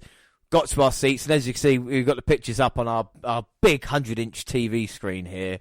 Our seats, I mean, looking back on it, were the seats good enough for you? I mean, they're pretty cool, weren't they? You know? Yeah, you know, I'd like to have been kind of not in the corner that we was, because that was mainly where the referee was stood, and there was a ring post kind of right in front of us. But, you know, it didn't take away from the action and the spectacle of it all. You know, it was still a very entertaining show. Without doubt. So you had the entrances, this really kind of weird fucking entrance ramp that I would not have got on to save my life to get into the ring. And again, it's quite, I wouldn't say professional setup, but you can see they've been doing shows like this for a long time, you know. Absolutely, yeah. And again, you know, I've commented on how small the ring is on a few of the YouTube videos we watched when we was looking back at our Magnificent 7, and it was a very tiny ring, you know, compared to what we've seen at WWE events. It was, I'd say, probably about 2/3 the size of that. Yeah, well, that and you know, it's kind of work around it, and you know, you kind of get used to it. And we thought we were going to get ready for the show, and then I saw some tables set up. And I thought, oh, fucking hell, wait a minute, maybe some Joey Ryan merch, because you know I can't turn down any merchandise. And I went over to the table, and there was like 3 Joey Ryan t-shirts, 3 Joey, like, posters. I say free to choose from, shall we say. And there was a woman there, and I said, oh, can I have a cut? Well, no, they're not for sale yet. And I was like, oh, God, when are they going to be for sale? She went, when Joey Ryan gets here. And I was like, and I actually came over to you and I was like, oh, my God, Joey Ryan. Sat down, and then Joey Ryan's there, and I was up like a fucking shot, wasn't I, really? Absolutely, you know? yeah. You know, it wasn't as if he was getting hounded as well until James went over there and kind of pestered him a bit. But, you know, he came back beaming, I've got these T-shirts. Oh. Well, the T-shirts I got, like I said, 3 T-shirts for sale, and I got the one that looks like a Super Mario, which might be my favourite wrestling T-shirt ever now, because it's like Super Mario with Joey Ryan on it with a lollipop in mouth. The other one was kind of World's Most Dangerous Dong, which is the Impact Wrestling, my first ever Impact Wrestling T-shirt that I've got, and also a little Joey Ryan figure, which was really, really cool, and also like a signed picture, because you always kind of want to get the kind of what you got. It was, I don't mind saying, it was, I think, 60 quid for it. So it worked out like £10 for the toy and the poster, and 20 quid for the T-shirt. But my thing is that you're paying £25 when you go to a WWE event to pay for a T-shirt, and it's going to the big conglomerate. Whereas this one, Joey Ryan, I mean, I felt bad because I was like, can I get a large? And he's like, yeah, and he's going through like his bags trying to find certain T-shirts and stuff. And he's like, this is my Christmas jumper. And I'm like, that's cool, man. I said, but, and giving the money into his pocket, and it's like, I'm supporting him, and he even said that, he's like, thank you for this, I really appreciate it. And I was like, nah, man, I said, because I get a little bit kind of starstruck with these guys anyway. Yeah, it's not the first time it's happened, and I'm sure it won't be the last. No, either. but I did have the courage to say to him, like, oh, can I get a picture with you? And he's like, yeah, of course, no problems. So I got a picture, and I thought, that's cool, that's probably my night done now anyway. So we went sit back down, but we did go not just for Joey Ryan, for the IPW card. So we're just going to run through it quickly. This is what we had on tap for the show. So we had a 4-way match: James Castle versus Maverick Mayhew versus Francesco Akira versus Ben Baisden. We had the Knuckle Lockers versus the Bone Brothers. We had Callum Newman versus Joe Nelson. We had the IPW Women's Championship match: Bobby Tyler versus Lana Austin. We had Johnny Storm versus Ashley Dunn. We had the man, the myth, the dong, Joey Ryan going against Big Guns Joe. We had Jordan Devlin versus Connor Mills. And we had the IPW World Championship match: Rob Sharp, who's the champion, against Rob Lynch. Yeah. So what I tried to take some notes during the show, but you get kind of caught up in the excitement as well. But we did have a bonus pre-show match to start off. It was singles, and it was Cal Gray versus Andre Core. And it ended with Core hitting a pounce for a win. I mean, Core looked like your kind of generic wrestler, didn't he? Kind of not really much about him. He did, yeah. I didn't mind the kind of look of Cal Gray because he was trying something a little bit different. He was trying something there. Oh, by the way, just got the picture. Look, there's a picture of me and Joey Ryan. I mean, that is just... You said we look related. We look like brothers. I mean, you did, yeah. You're his... illegitimate son that he never wanted anything to do with. Oh, he did. Look, that's a genuine smile. He is happy to meet me. That is a proper fucking smile. That's not like a kind of... We took some action shots of Callahan, and there you can see the big man there as well, who got the victory. And it was quite a good match, and it ended with a pounce. Even you said that was quite a cool move to end it. I thought it was absolutely brilliant. Yeah, it was an Irish whip as Joe came off the ropes and kind of like just basically threw his shoulder into Callie Gray and just completely took him out. Yeah, and then the next match we had it was probably a match that we weren't expecting it to be any good, but it actually really was, and it was a cruiserweight title match, and of course between, like we said, Callum Newman and Joe Nelson. We saw Nelson, he favoured one of our tweets that we sent out as we're going to go to the show. I feel with this match of these two guys, put on a probably the best match of the night. It was something a little bit different, but you were saying how the guy was helping out Nelson, basically, wasn't it? That's what you noticed when you were seeing it. Yeah, absolutely. Nelson was, 19 years old? Very, very young, yeah. Very young. They had a very brutal exchange of chops during the match. You could see, you could read their palm print off the hand. It was something that would kind of make Walter proud. Yes. And there was a few comments from the crowd saying he's just a boy. Yeah, I mean, he got fucked up, and we saw that Newman was kind of bringing the best out of him. But I mean, in that match, we saw like reverse hurricane runners and shooting star presses, and I think people get used to those type of moves because we see them so often now. But it does take a certain amount of ability to be able to hit these moves correctly. And it was a great match between the two. Nelson came up short in the end, but still kind of really, really enjoyable. Absolutely, yeah, brilliant match. Again, Newman, especially, I think they both got a really good kind of potential about them, which, in a 4 or 5 years' time, you might hear either of them. This is the exciting thing, when we saw these guys back in the day, we weren't sure how much their success. Someone like Apollo Crews, who was there at one of the Sittingbourne shows, who went on to kind of have big success. Our next match was a fatal 4-way match. It was James Castle, Maverick Mayhew, Francesco Akira, and Ben Baisden. Now, Ben Baisden came out as the heel. We knew that because he was giving everybody the finger as he came out. Yes, and his entrance theme kind of had a couple of swear words in it as he was coming down a ramp. He was known from the place up the hill in Chatham. That got a huge boo, which was good. I was impressed with Castle because he had a big mohawk and he probably looked the most, I don't want to say professional wrestler out of the lot, but you know what I mean? Yeah, well, Mayhew gave us a high five as he was coming around the ring, high-fiving everyone, so we was like, right, he's our favourite to win it. We want him to win. We're going to back this fella here, and... Yeah, he came up short, didn't he? You also had the Italian, Akira, who didn't really offer. But as you can see from the picture, just the other thing about British wrestling or independent wrestling compared to WWE is with WWE, you've got such a barricade, no pun intended, of kind of being away. Even if you're ringside, it's still quite a way. Whereas these guys, I could literally touch them and get chucked out of the arena, but still go and grab them, And I would like to point out, I normally comment on the wafer-thin mats, which offer some or little protection. This was just basically a basketball court. Yeah. There was no way to be seen. And, if these guys and there was a few bumps going over the top rope, they wouldn't have any protection. The victory with a kind of sleeper there. Kind of the guys waiting outside and then it happened. And then I was really surprised because then Big Guns Joe came out and I thought, hang on a minute, isn't he going against Joey Ryan? And then suddenly Pina Colada hit on the system, which is probably one of the greatest of all time. And we saw Mr. Joey Ryan. And, I'm not going to say that he was posing for us, but as you can see from the pictures that we took, he was posing for us. It's as simple as that.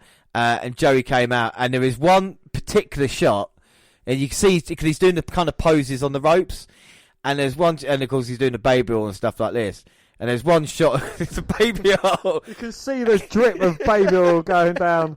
And James, I've never you have ever said this, but you said to me, you turned and said to me, James, I wish I was that drip of baby oil. Honest to goodness, like that drip of baby oil when he was doing legs and everything like that. And there's, like I say, a couple of shots where he's just basically looking right at us. And some of the stills from the pictures as well.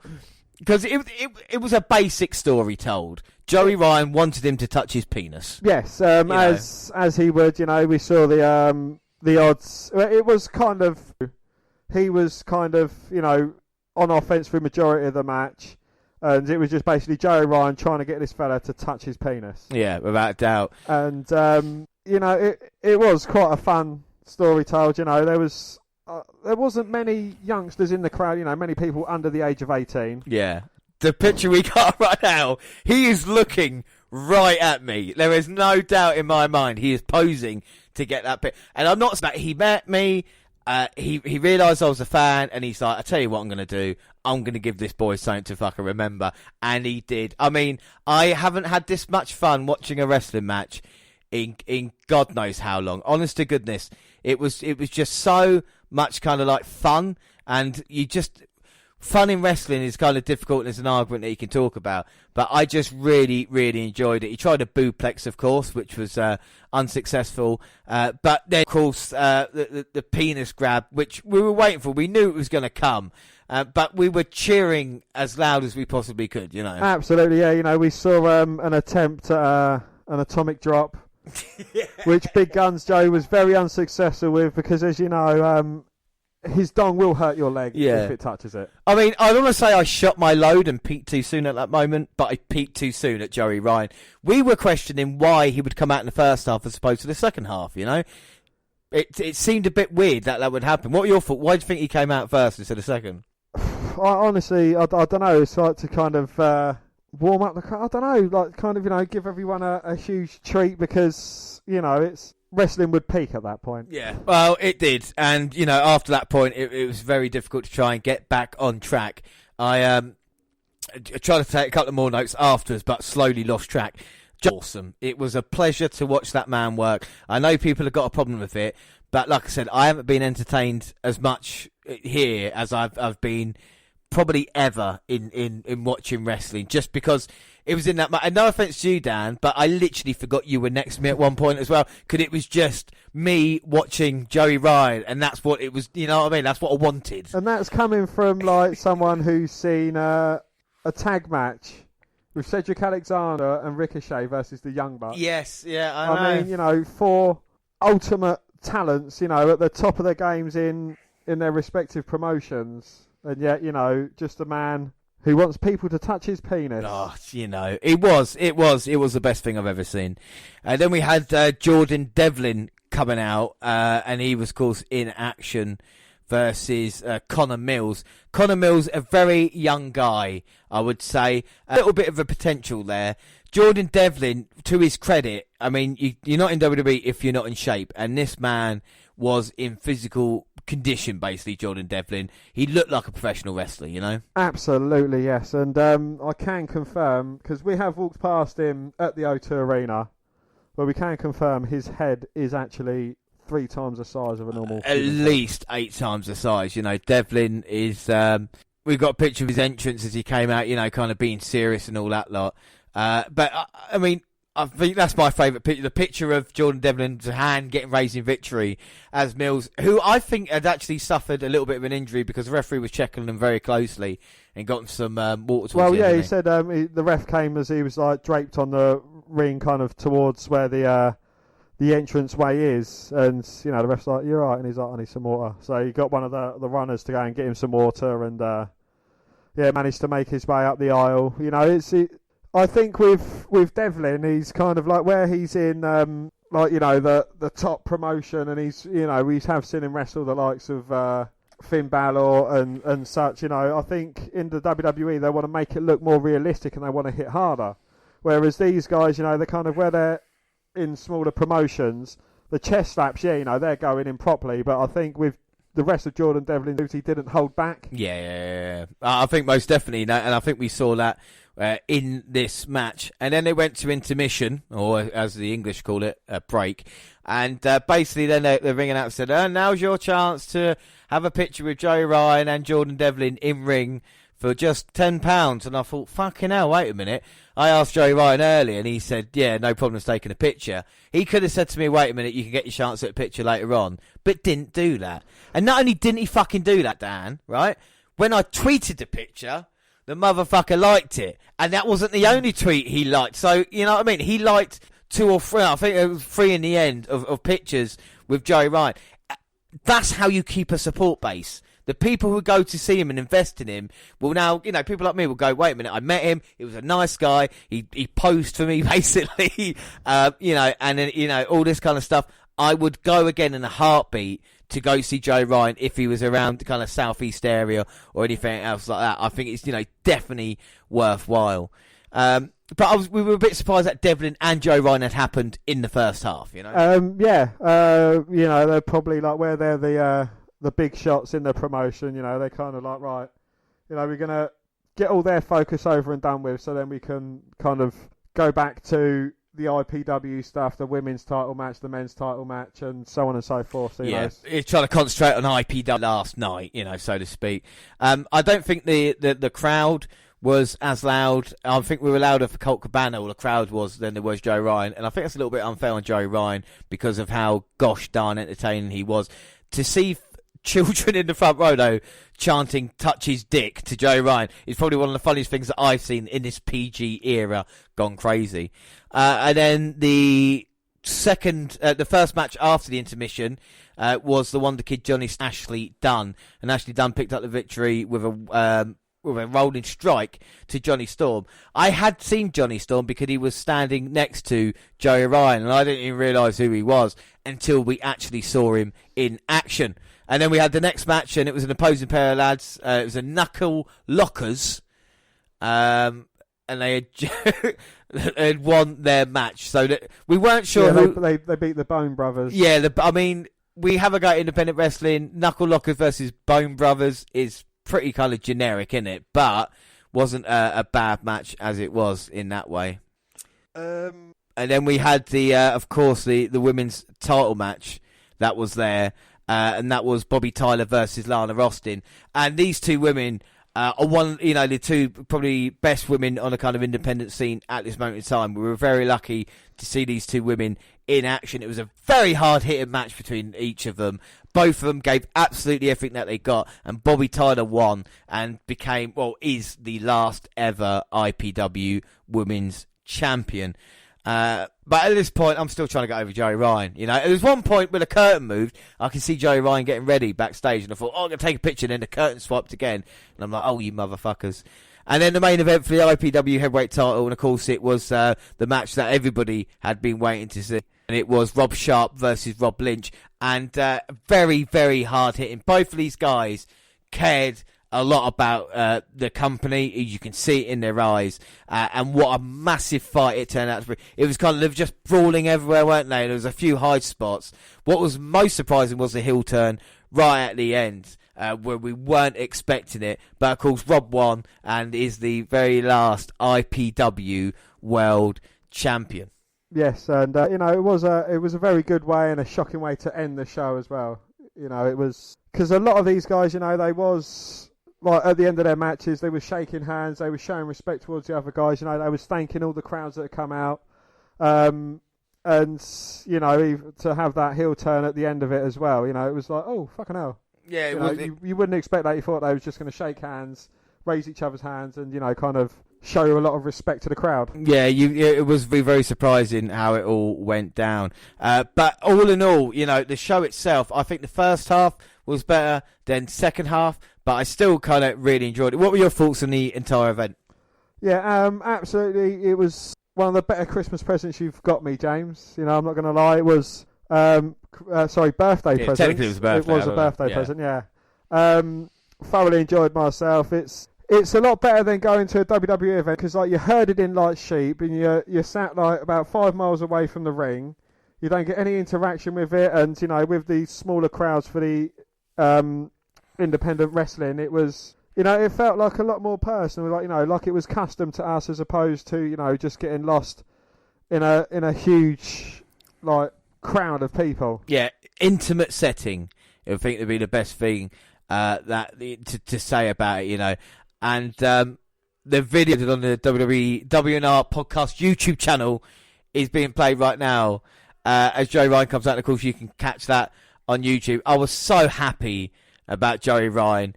Everything that we wanted, everything that I needed. He wasn't an arsehole. He was absolutely brilliant. I would suggest, if you listen to this in America, if you listen to this in the UK, if Joey Ryan's around, he's such a quiet, unassuming guy, and yet just so different in ring. And I think that is kind of, people have a go at him, old wrestlers. He's an old style wrestler because he's a gimmick in the ring and a gimmick outside the ring. And I think with Joey Ryan, it's just fantastic. I mean, we got to see Dick. Look what he's doing now. The power of the Dick. And you can hear me just loving life as well. Yeah, and, for someone who's kind of made it into the big time in Impact Wrestling. And, there was also Jordan Devlin on there who didn't do the meet and greet signing thing, which I thought, that's a bit rude of him. Yeah. No, it wouldn't have hurt him to sit there for, 10 minutes, 15 minutes, just to sign a few autographs, but he didn't. And, it seemed like Joey Ryan was the biggest star of that show, even though he had someone from WWE there. Without a shadow of a doubt, and it came across as that. And I hope Joey Ryan, kind of enjoyed himself. Obviously, he's listening to the podcast now along with the IPW crew. We appreciate you listening to us. We really enjoyed the show. There was big news, though, because this was the last show.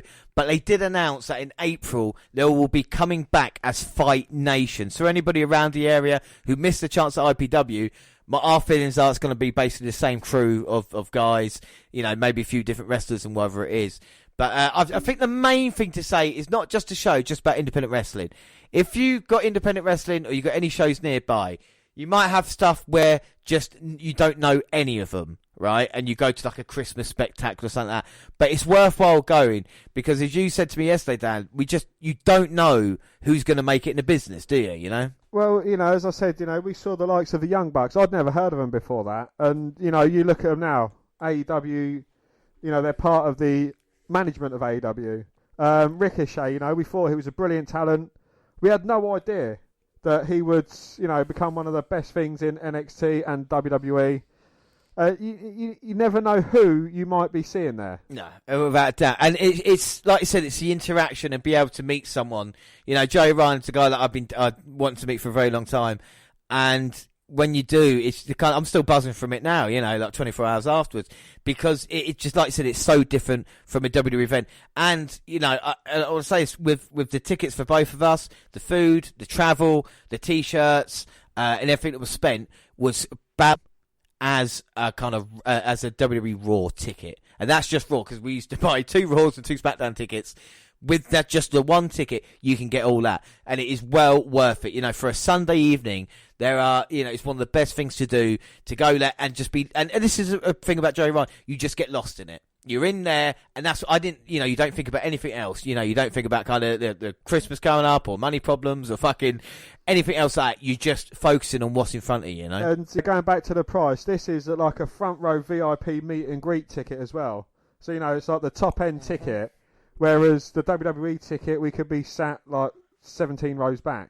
And, it's still a similar price. You don't get any like interaction with them. You don't get any laughing and joking. And, sometimes they interact with the crowd. Even Jordan Devlin did at some point. And this was great. They can actually hear what you say. So you've got to be careful sometimes, because they will call you out on it. But I think that we talk about what WWE have done to the WNR podcast. And I think it's just, again, kind of, I open up my love for professional wrestling, and yeah, Joey Ryan. People go, well, he's not a proper wrestler. Well, look what he does. He doesn't take lots of bumps. He does what he does in the ring. He gets paid well for it. He's on national TV. My sister, who probably knows nothing about wrestling apart from maybe Chris Jericho and Edge, I sent her the picture. She's like, "Who's that?" And I'm like, "It's Joey fucking Ryan." And then she just texts back going, "Oh my God, he's actually famous." And I was like, yeah, it's Joey fucking Ryan. Like, what can I say? It was a pleasure meeting him. It was a pleasure going to the show. IPW put on a hell of a show and a great match card. But yeah, Joey Ryan was kind of was a cherry on the icing on top of the cake. And like I said, we can't wait to go to our next British event. All right, so now back to the good old US of A. And just quickly, another promotion as well. NWA bringing power to you. It's been available on Facebook and YouTube. It's not a bad program. It's kind of throwback. They have got their very first pay-per-view since kind of Renaissance with Billy Colligan.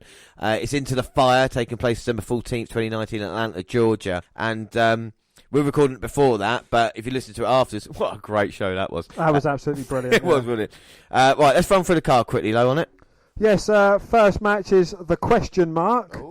Yes, I've got a question mark over that as well, versus Trevor Murdoch. Wow, we got Alison Kay and Ashley Vox versus Melina, yes, that one, and Marty Bell. We've got Eli Drake versus Mr. Anderson, or Kennedy. We got a 2 out of 3 falls match for the NWO World Heavyweight Championship. Brian Hebner will be the referee for the first fall, while Tim Storm will be the referee for the second fall. The referee for the third fall, if necessary, will be determined by a coin flip. It's Nick Aldis, the champ, versus James Storm.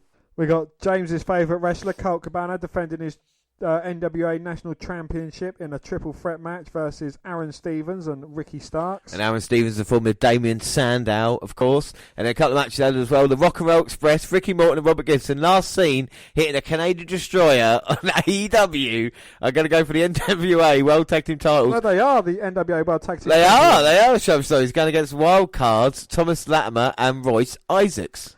And also Thunder Rosa versus Tasha Steeles with a Z. So that'll be very interesting coming up. NWA, of course. It's a bit of a shame, though, because they're charging about £14 in the USA for it, $20, and they're charging it £25 in the UK. And it's just, I'm not going to say I'm going to legally stream it, but, I'm just going to say the options there, I suppose. And we'll move across as well, because our favourite subjects at the moment, unless we just called him an arsehole, is Joey Ryan. And we'll be talking about it because on Impact Wrestling, of course, available on Sky and around the world as well. There was quite a funny backstage segment. Well, yes, backstage, Joey Ryan is stopped by someone who says that the Impact management needs to talk to him about his contract. As he enters the curtain that has a sign that says Impact Management, Dreamer reveals himself and tells Ryan that he's been summoned to Wrestler's Court. Well, back from the break, the People's Court music starts to play. Ryan is the defendant, and Johnny Swinger, the plaintiff, makes his way to the court, or the bathroom, to sue Ryan for not helping him with his match last week. Dreamer is the judge, and Dreamer has the idea to move the court to another location. They move it to another room, and D'Lo Brown is the first witness. The second witness is Madison Rayne. Following the two main witnesses are Bob Evans and Kiera Hogan. Hogan starts to cry and says that Ryan's mustache offends her. Gamasine causes some ruckus before being escorted out of the courtroom. After their session, Ryan has learned his lesson. He just wants wrestling to be fun. Dreamer doesn't care about his final thought. Dreamer finds Ryan guilty. He sentences Ryan to face AC Romero next week. Ryan, in quite a funny segment. It's amazing to see how much weight Tommy Dreamer's put on. He's trying to challenge Rhino, who was in action on Impact earlier against RVD, weirdly enough. So, I mean, these guys just keep doing it. Is this ECW in disguise? Oh, well, yeah, it's a bit of a shame, but... Joseph Park Esquire, who is Abyss, or Abyss is Joseph Park, his kind of alter ego. And the producer now in NXT. And Tommy Dreamer said he's dead to them. I mean, Tommy Dreamer last seen on WWE television, I think he was kind of in one of the skits on the Edge and Christian show. Yeah, he was actually. Yeah. I don't think he was too bad in that. And this is Impact trying to give Joey Ryan a chance. Oh my God. And DeLorean Brown. If he doesn't walk off with his head wiggle, then he's not D. He's the man that ate D-Lo. How can people think? Well, exactly. Well, there you go. Acting is absolutely fucking. So Joey Ryan there. I mean, you talk about bad acting from everybody. I think apart from Joey Ryan. I think with Joey Ryan's statement, there was a lot of truth to what he's saying as well.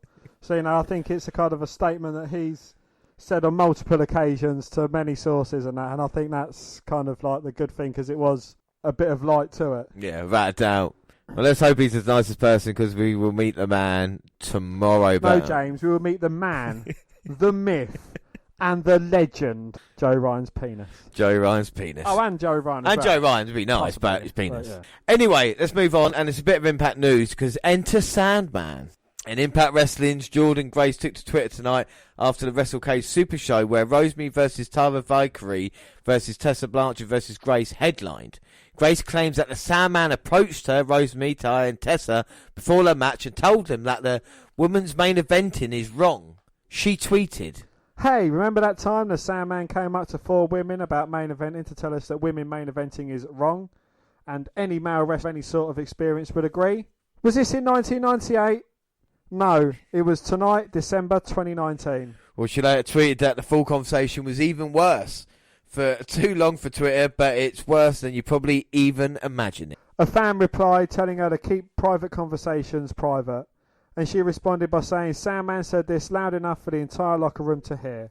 Oh yeah, saying it loud enough for the whole locker room to hear and asking other wrestlers if they agreed with him sure is private. Well, several wrestlers, including Chris Jericho, Will Ospreay and Madison Rayne, have taken to Twitter to respond to the Sandman. Well, Chris Jericho said simply, I don't agree. Will Ospreay says, really? Most of the women wrestlers are pulling off innovative and exciting stuff more than ever before. Can't tell you the amount of times I go to watch Stardom match and want to retire because their matches are insane. Let's not interfere with the progress, everyone keep killing it. Madison Rayne said, gross, I hope he stuck around to see the match and ate his words. Blood money. Yeah, so up. So, yeah, I mean, Sandman saying that, he is a dick, isn't he? You know what I mean, for saying that. I mean, what a fucking idiot. But anyway, yeah, we move on. And up next, Blood Money. Well, The Fiend, Bray Wyatt, debuted a new custom Universal Championship. Many WWE fans are already in love with it, which features the face of The Fiend and dark black straps. The work of art was handcrafted and hand-painted by Tom Savini Studios. Well, each title will be numbered and includes a certificate of authenticity hand-signed by Tom Savini, making it a true collector's item. However, if fans want one for themselves, they're going to have to fork out a lot of money. WWE is selling the individually made The Fiend Bray Wyatt Custom Universal Championship on an online shop for a whopping $6,499.99. That is fucking ridiculous. Would you pay $6,000 for that? If I had a ridiculous amount of money, then yeah. If I had $6,000, I wouldn't buy that. No, I mean, if I had $6,500, there's a lot of other things that I would buy. But if I had a lot of disposable income, then yeah, you know, I'd happily buy one. Okay, well, we'll move on to releases. Yes, well, WWE has come to terms on the releases of Jonathan Huber, who is Luke Harper, Sin Cara, and Ryan Parameter, who is Connor, and Eric Thompson, who is Victor of the Ascension. WWE wishes them all the best in their future endeavours. Harper had been with the WWE for 8 years, and it is a huge shame. Yeah, we've always been a huge fan of Harper, and it's a bit of a shame. But Sin Cara was in WWE for nearly 10 fucking years. It is, well, was it that Sin Cara, or was it a different Sin Cara? Because Sin Cara was a different Cara at the beginning, wasn't it? Yeah, but when Sin Cara became Sin Cara, he's already in there as someone else as well, Hanako. So he'd been in developmental a couple of years before. So Well, the Ascension were the longest reigning NXT Tag Team Champions in history. They had a lot of momentum behind them, and then they were moved up to the main roster and quickly fizzled, like anything that happens in WWE. Well, this is an interesting release, but they were also never used. It's been a very long time since they were even seen chasing for the WWE 24/7 title. The two were able to display a bit of their personality as part of the Fashion Files segments, but nothing really developed past that. Hopefully they have much better days ahead. And the next bit of news is for life.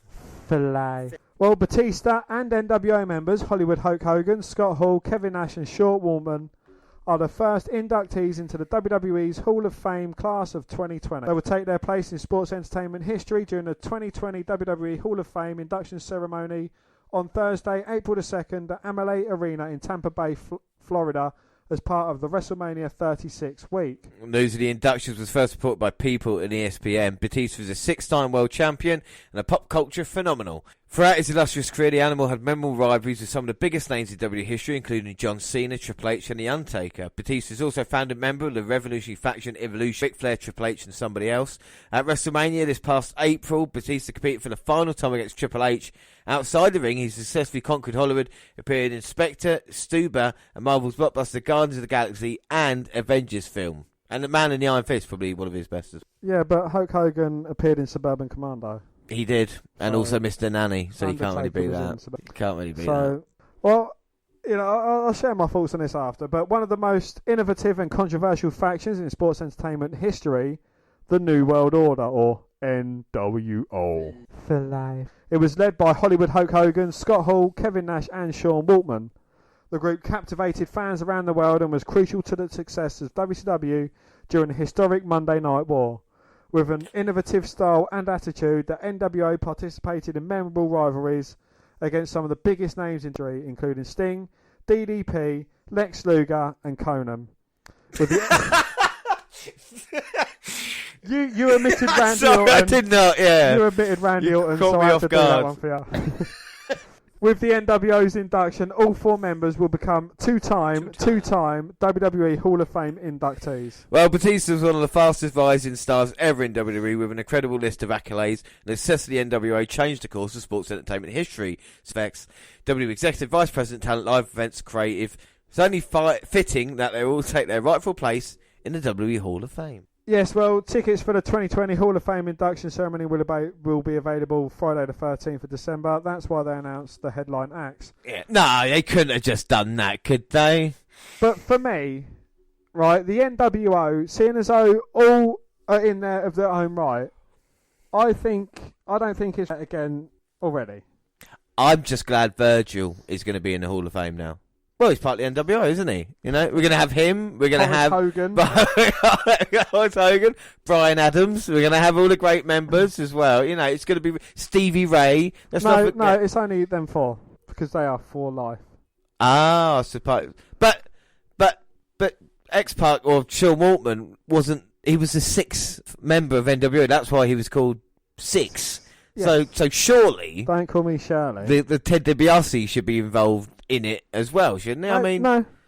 I mean, Sean Waltman or X-Pac was also inducted last year as part of the DX Hall of Fame, which, I think they're omitting too many people to put the NWO. I mean, Hogan, Hall, Nash and Waltman are already in the Hall of Fame. So to put them in there again, I think that's kind of a bit out of order, leaving out. And what, they're going to have Batista. So they've got the two headline acts. Then they're going to have, Mr. Fuji, fucking Dick Togo. Crash Holly. Actually, I would love it if Crash Holly was in there. Yeah, I noticed that to kind of take away. But I think it's a shame that there's not teams like, the British Bulldogs in the Hall of Fame, or even the Hart Foundation. If they were to go Rated RKO. Hart Foundation, though, you would have people like Brian Pillman that would go in there. Owen Hart, of course, deserves it. British Bulldog, Jim the Anvil, Hart as well. Bret Hart would, maybe go in again, but that's better than this. It seems like the kind of, Hogan's back in the fold now, and it means he's going to appear at WrestleMania and all that kind of shit, and they'll probably come out in the NWO. Didn't they do this at WrestleMania 31 already? Yeah. Isn't that done? Can't we stop going back can't we stop going repeating the past? Let's just change for the future. That's one thing on the podcast that we were trying to do. Let's not look back. The past is great, but we look towards changing it and making things better. That's the whole fucking point of it. Absolutely, yeah. Anyway, we have one thing left to talk about, and of course that is TLC. James, don't go chasing waterfalls. Get it. Well, Vince McMahon apparently, though, is focusing on WWE Network sign-ups opposed to the pay-per-view because where are all the matches? Well, according to some tosspot called Dave Meltzer, the reason nothing has been solidified on television is due to Vince McMahon not making his final decisions. A new philosophy. He's like, I got a new philosophy, damn it. And he's got his key metric for the company. The belief is the pattern of sign-ups are larger right up to the day of the show and not weeks in advance. Unlike ticket sales, which demand comes much sooner, the thought process behind announcing matches late is due to not needing to rush anything. Well, McMahon also had second thoughts on the match card several times. The most current internal plan has been Roman Reigns versus Baron Corbin in a stipulation. Advertised as a tables match locally, and Rusev versus Bobby Lashley being a normal singles match like anything with WWE. This can all change. Well, as far as the Universal Championship, based on the build-up of television, The Fiend versus Daniel Bryan is the direction planned and currently penciled in for the show. That said, there'd be a chance the match would be held off and done at a later time. Decided to hold off the match, The Fiend would then face The Miz, the placeholder title match for TLC. It's Bray Wyatt versus The Miz, though. It's not The Fiend. Is it Bray Wyatt? It is Bray Wyatt versus... It's not The Fiend's not wrestling, it is Bray Wyatt. Wow, you could lose then. No, probably not, but... Well, several other matches are also penciled in, including the Viking Raiders War Experience versus Carl Anderson and Luke Gallows. The New Day versus Robert Roode and Dolph Ziggler, but Robert Roode's been suspended due to a violation of the wellness policy because he's a dirty fucking junkie. No, it was an accident. And Randy Orton versus in a match of the year contender. Can we just talk about Bob very quickly? Because he went into Primo's bag by mistake, right? Took out some what he thought was just normal muscle cream and ended up on the juice. I mean, 30 days, especially when he just got back on TV, probably not the best for him, but we have hope still. I've got high hopes. So here's a current card, then. So we got Bray Wyatt versus Daniel Bryan. Going against The Miz. Or The Miz. Bray Wyatt versus The Miz. Yeah, Bray Wyatt versus The Miz. Or Daniel Bryan. We just don't know yet. Anything can happen. But it's The Miz. I know it's The Miz. But let's just pretend we don't know. But we do know. Yeah, I know we know. But what about you? An alleged table match. Roman Reigns versus King Corbin in a dog suit. Cannot confirm or deny dog suit and or table. We might have a Women's Championship Tag Team Title TLC match. We might. There might not be any ladders. Wouldn't that be annoying at TLC pay-per-views? There wasn't ladders around. Not one ladder. Not one. And he had to use Big Show. Anyway, Becky Lynch and Charlotte Flair, because they're a great tag team, versus the Kabuki Warriors. The WWE Raw Tag Team titles of War Viking Raiders Experience versus Carl Anderson and Luke Gallows, or the OC. Yeah, I think they've got an open challenge or something like that, but I'm not 100% sure. Braun Strowman's been injured, so I don't think the Intercontinental title match with Shinsuke fucking Nakamura is happening. WWE SmackDown Tag Team Championship match is all up in the air because the New Day was going to be defending against Robert the Junkie Roode and Dolph Ziggler. Junkie! Randy Orton versus AJ Styles might not happen because Randy Orton's shit. Drew McIntyre hasn't got a match on there because he's wrestling on main event. Don't say that. Seth Rollins is dealing with an injury as well. I think he broke his little pinky. So versus Kevin Owens might not happen.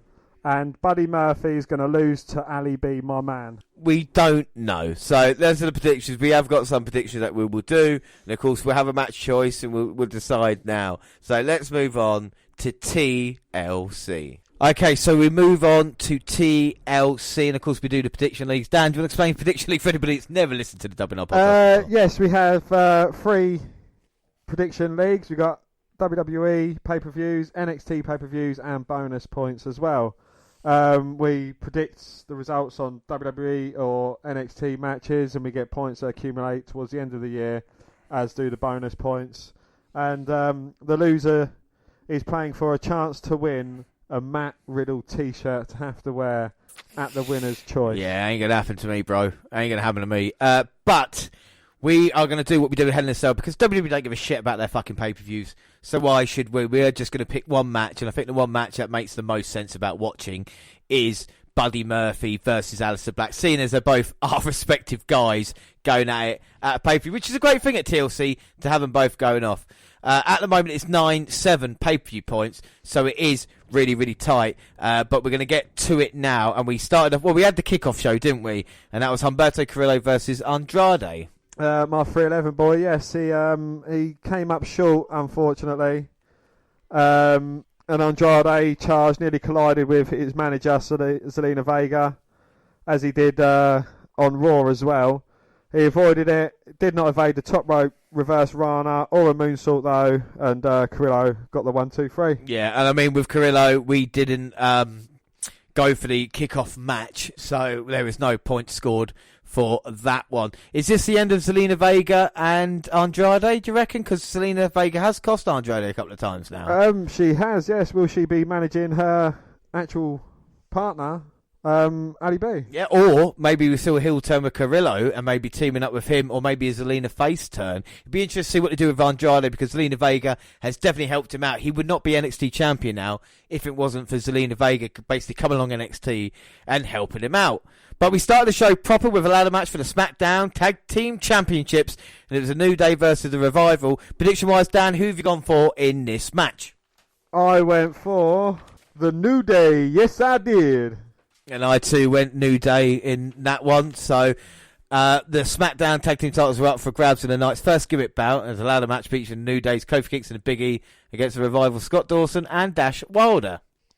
The first big spot of the match saw Kingston deliver a springboard crossbody from the middle rope onto his opponents and a ladder, leaving the challengers in pain. Yeah, every time the Revival attempted to gain an upper hand, New Day cut them off until Wilder and Dawson brought Big E down off a ladder, awkwardly leaving the big man writhing in pain. The Hills worked over Big E until Kingston reappeared and sent the ladder seesaw into the faces of Wilder and Dawson. As Joe Mercury knows, that is a very dangerous move. Oh, fucking hell, yeah. Kingston wiped out Dawson, dropped Wilder with a Trouble in Paradise, reminding fans of the creativity he brings to these gimmick bouts and why they helped make him a WWE champion. His momentum was short-lived though as the Revival recovered the ladder with a shat machine. Big E re-entered the match and delivered a spear through the ropes that sent Wilder crashing to the floor. Well, the big man of the champions then spent several moments setting up a ladder contraption in the ring. He dropped Dawson face first onto a ladder, bridging the corner on another ladder. Dawson fought back though and delivered a suplex to Big E on the ladder. Wilder followed up with a splash that drove him through said ladder. And the Revival looked posed to retrieve the titles when Kingston springboarded onto one of the ladders and slugged away at the opposition. Well, Big E fought back into the match, delivered a big ending off the ladder to Wilder as the crowd came alive. Kingston used the tag titles to blast Dawson and retrieve them to secure the victory. Yeah, so that means we both get a point to start off TLC. And I mean, we talk about the match itself. You know, if you had New Day and the Revival still in the show, you've probably watched wrestling before. This was a great contest for the four men that really, really bought it in this one. So the first match is a point all for us.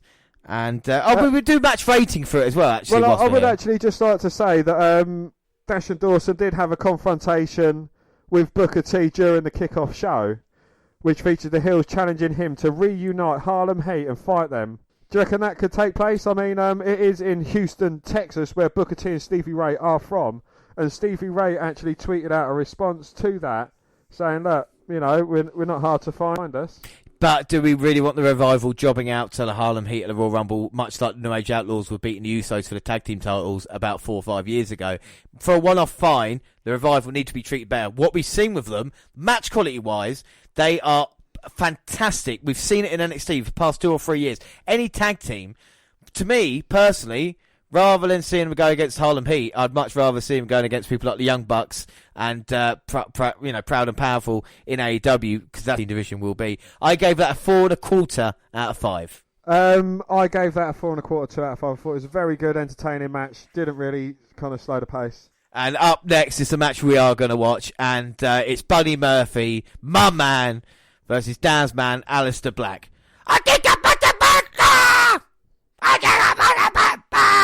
The entrances just get better and better. Prediction-wise in this one, Dan, I have gone, and you're gonna be surprised.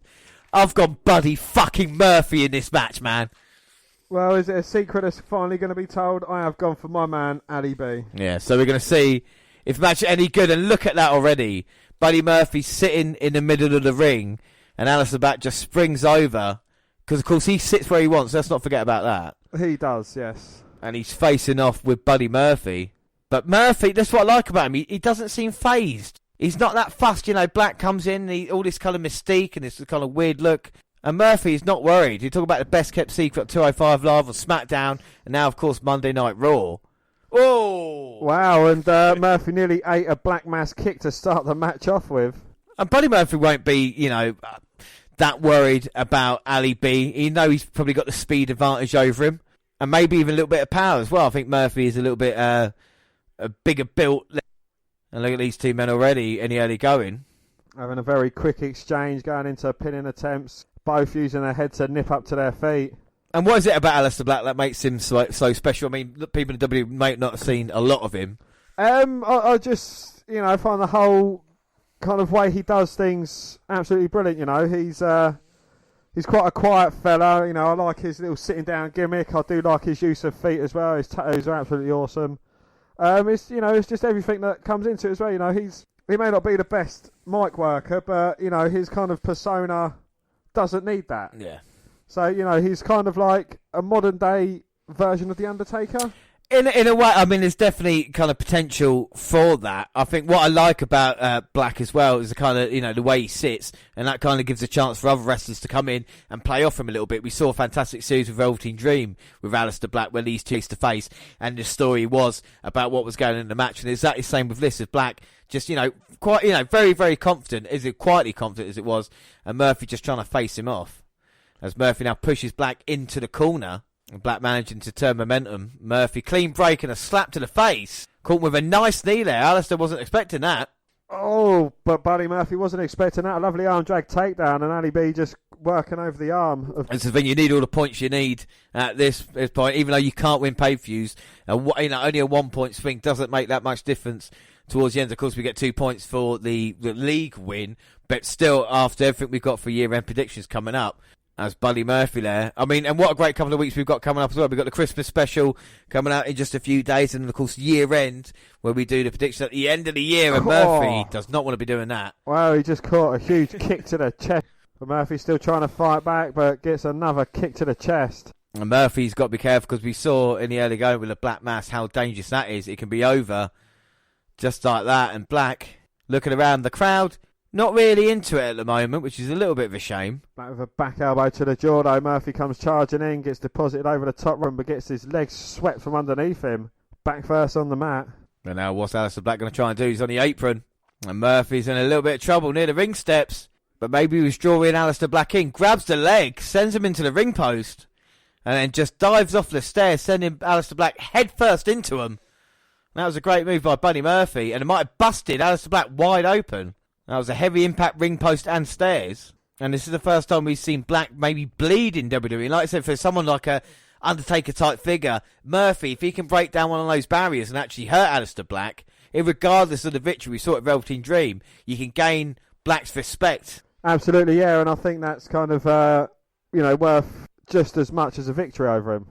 And Buddy Murphy on pay-per-view, there's no doubt he can definitely back it up, and he's going against one of the best in Aleister Black, and they're just going to come in and trying to slow it down. But we know Aleister Black how much punishment he can take during his NXT days.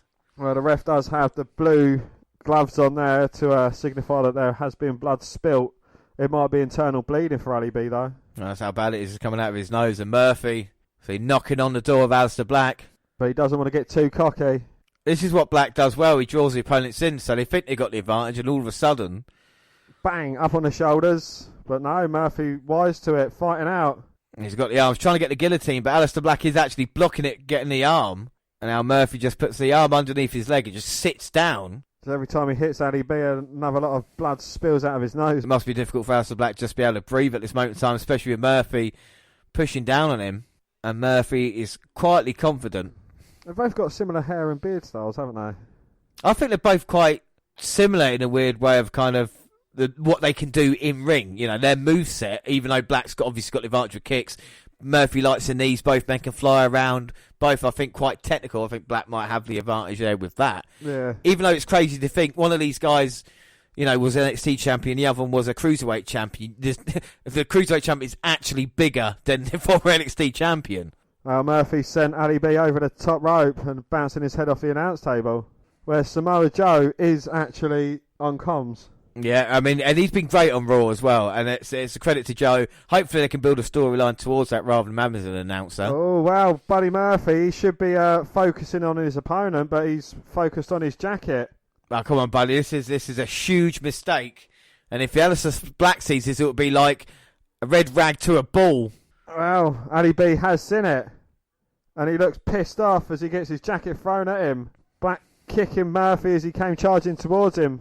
Teeing off on his head, Irish whip, but Murphy catches him with a sleeper. Black backs him into a corner. Murphy realises he wants to keep Aleister Black close, to try and keep him out of range. That was a nice boot. Murphy on the second rope now. Oh, but gets caught with a boot to the face. Aleister Black's just taking his time to recover as opposed to focusing on hurting his opponent anymore. And the problem with Aleister Black, looks like he has maybe broken his nose. So he's trying to struggle along, trying to get that, his equilibrium probably all knocked off at this moment in time as well. But Murphy needs to take the advantage, you know, he needs to be on Aleister Black. You can't, anybody that we've seen beat Aleister Black, and that's a very few, list of people, has taken it straight to him, not let him get back into it, and as we see now. Well, I think that's where Murphy's kind of come unstuck, because he didn't take it straight to Ali B, you know, when he had the upper hand. He was more focused on humiliating Aleister Black, then finishing him off, and then humiliating him after the match. This is the thing, and this is what we've seen with a lot of heels in WWE. Hopefully Murphy doesn't go the same, as Murphy was trading with Black, and then I think I think Black got the advantage. He definitely got the advantage. Definitely got the advantage. Follows it up with a running knee to the jaw.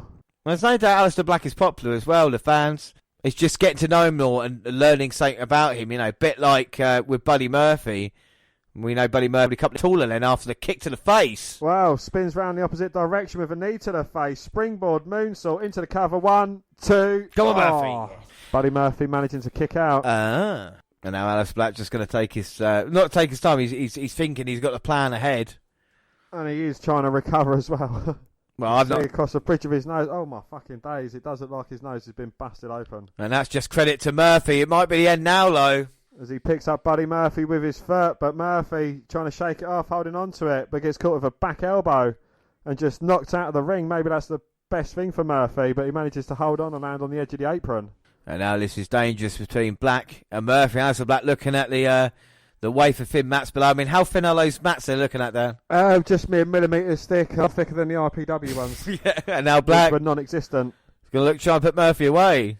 But Murphy managing to fight out, kick to the face. Well, Murphy got the advantage on the outside last time, looking for this time, but gets sent spine first into that ring post. And now here comes the Black. Oh, moonsault off the second to the outside. And he throws Murphy back in. Kick, and Murphy bounces off the ropes right into a huge knee. Martin knocked him out. This could be it. No, Murphy gets the shoulder up at 2. My man Buddy Murphy's still in this one. That was a huge impact. I mean, and we talk about Buddy Murphy selling. It's definitely improved, as we can see, just this match in the past couple of months. And also, I like the way he sells. I like the way, like the kind of ragdoll, so to speak, of when Murphy gets hit, which I don't want to be seeing. And now Black trying to put him away. Murphy rolls through. Oh, big boot to the midsection sends Murphy back up into the corner. Now getting placed on a top turnbuckle. And now Duplex Murphy's fighting with all he's got. He knows this could be the end. Oh, but lovely step up into Guri. Now Black makes it look easy the way he can hit them strikes. And now Murphy in all sorts of trouble. Still trying to fight off to his credit. Manages to do so. No, he's trying to go over Sunset Flip, but Black holding on to that rope. Now Murphy placing his head against a table. And just delivering a super kick, leaving Ali B prone there. And can Murphy take advantage of another super kick, multiple super kicks to the face. And now running powerbomb. Sits out into the cover. Two. No. Oh. Ali B managing to kick out. Well, there's no doubt Buddy Murphy is leaving it all in the ring at this moment in time. Now Murphy's wondering what's going to take to put Aleister Black down. It might be Murphy's Law in this one to get the job done. But he does want to be mocking Black, but he's got hold of the arm. He's got hold of the arms, and now Black's got nowhere to go. He's just going to stomp away at the face, is he? No, just the knee, but Ali B catches the foot. Oh, and that is brilliant by Buddy Murphy trying to work the nose. Back elbow super by kick. Black. Jumping knee, second knee. Oh. Brainbuster by Murphy. He might have this. Two. No. I told you. No. I told Murphy. Have we ever seen Aleister Black look this banged up? We haven't. I mean, he's been in War Games and he's not been as fucked up as what Buddy Murphy, my man, is doing to him right now. This is a breakout performance by both men here. And what is Buddy Murphy? He's frustrated. And Black having to use the ropes to drag himself up. Murphy can't believe the toughness of Aleister Black, but I think there's no doubt in it there. His nose is bent out of shape in more ways than one. And Murphy now, corner to corner, both men facing each other off like James versus Dan in predictions. Both men opposing corners, going to come at each other. Well, Black goes low, gets jumped over by Murphy. Ali B doing a few shots of his own, but getting blocked. Murphy delivering a few. Ali B getting a spinning heel kick, black mass kick. Boom. And just like that. Not like that, just like that. Just like that. And Ali B goes to sitting back where he likes. Well, what a great match. Dan, what are your thoughts? I thought it was an absolute brilliant match. Again, it's you could tell there was a lot of personal stuff to it. It's the one who was knocking on Ali B's door, running away, and then finally, kind of stood up to the match. Does he deserve Ali B's respect? I think without doubt. I think, you've not been the...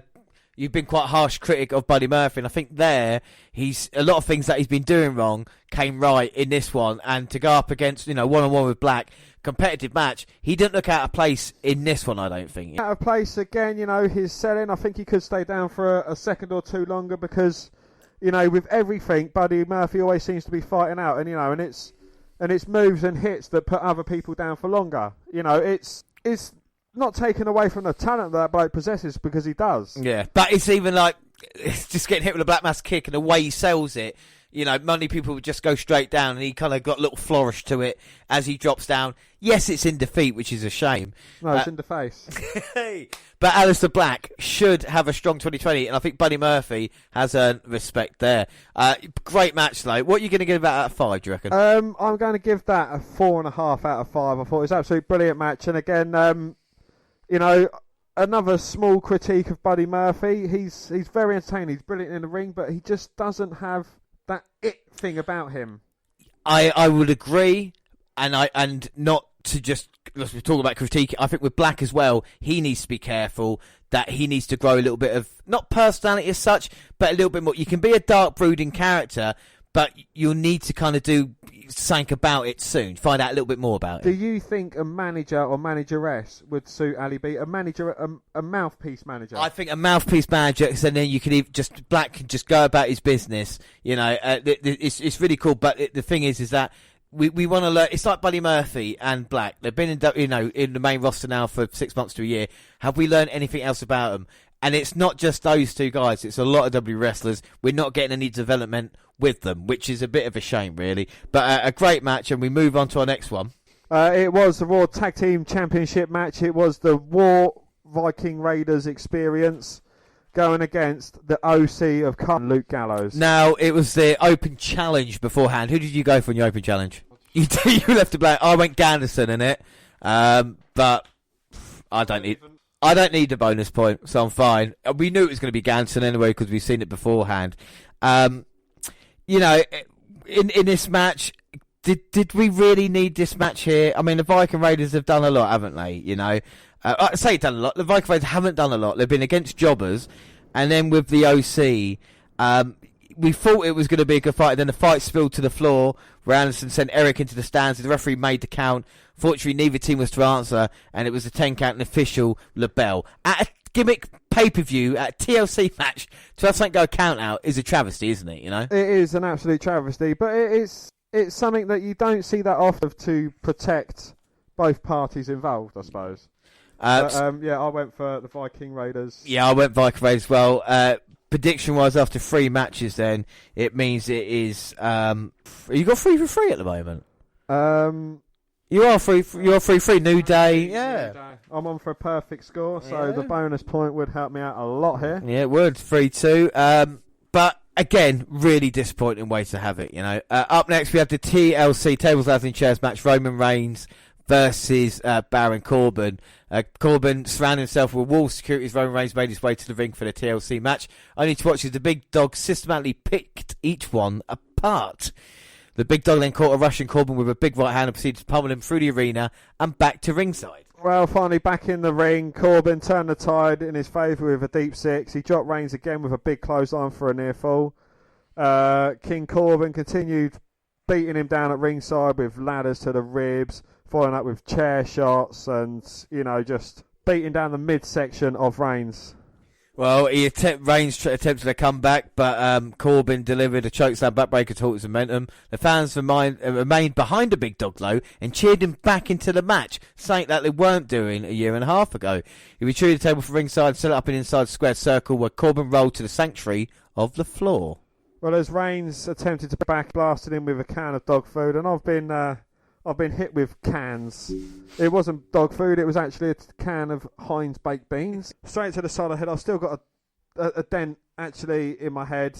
And then chokeslammed him through a table for a near fall. Well, frustrated Corbin cleared off 2 announce tables. He teased a powerbomb from one through the other, but Reigns grabbed hold of him and dropped him through the other with a Samoan drop. Reigns then took off around the ring for a huge spear to Corbin, but ate a super kick from Dolph Ziggler instead. And a show off, and Corbin retrieved handcuffs and a can of dog food from under the ring, but ate a huge drive-by from the babyface. Reigns unloaded on security with a kendo stick, teeing off like Minnesota Twins, according to Michael Cole. The Revival cut him off as the latest of the King's forces to make their presence felt. Well, Reigns fought them all off, deposited them at ringside, and took off through the air and wiped them out. Set Corbin up for a spear, but Ziggler came from the ringside, blasted Roman Reigns with a chair, then dropped him with a zigzag. The Revival also hit a shatter machine. Corbin followed with an end of days onto a steel chair for the victory. Yeah, and a chorus of boos to go along with it. But, I mean, this match is annoying because, like you said, should it really be taking a place? But what is positive about it is the reactions. The face in Roman Reigns was getting cheered. The heel when Corbin was getting booed. Is it down to how hated Corbin is that he actually generally gets booed? Or is Reigns turned the corner now where the fans kind of respect him like they've been like every good face should do, and they finally bring it into it? This could have been a disaster, but the reactions themselves was really good. Yeah, I think, the only saving grace in the match that we really hope ends this series between Reigns and Corbin, but we know it's not going to end until Reigns gets the inevitable victory over Corbin. It's against all odds, isn't it? He has to fight off loads of people. It's just a shame Roman Reigns hasn't got any friends. Like the Usos aren't doing anything at the moment. What was your match rating for that? I gave that a 3.5. I too go at 3.5. Basic, what's said on tin. Viking Raiders experience beforehand. What it says on the dog food tin. Yeah, it looks at the dog food tin. The Viking Raiders match before was just a standard 3. I put it rated less, but I don't really, want that. Prediction-wise, Reigns and Corbin, who did you go for? I think we both went Roman Reigns, didn't we? I went for Roman Reigns, yes. Yes, I went to Roman Reigns as well. That one. And Reigns, did unfortunately come up short. And then our next match was the Universal Championship match of Miz versus Bray Wyatt. Yes, the Fiend was having a night off. Before we get into the match, I went for Bray Wyatt. I went for the Fiend. Do I still get a point for that? No, it's a different person. To be fair, I need all the points we can. Neither of us scored a point after the last match. It's still 3-2. What happened in this one?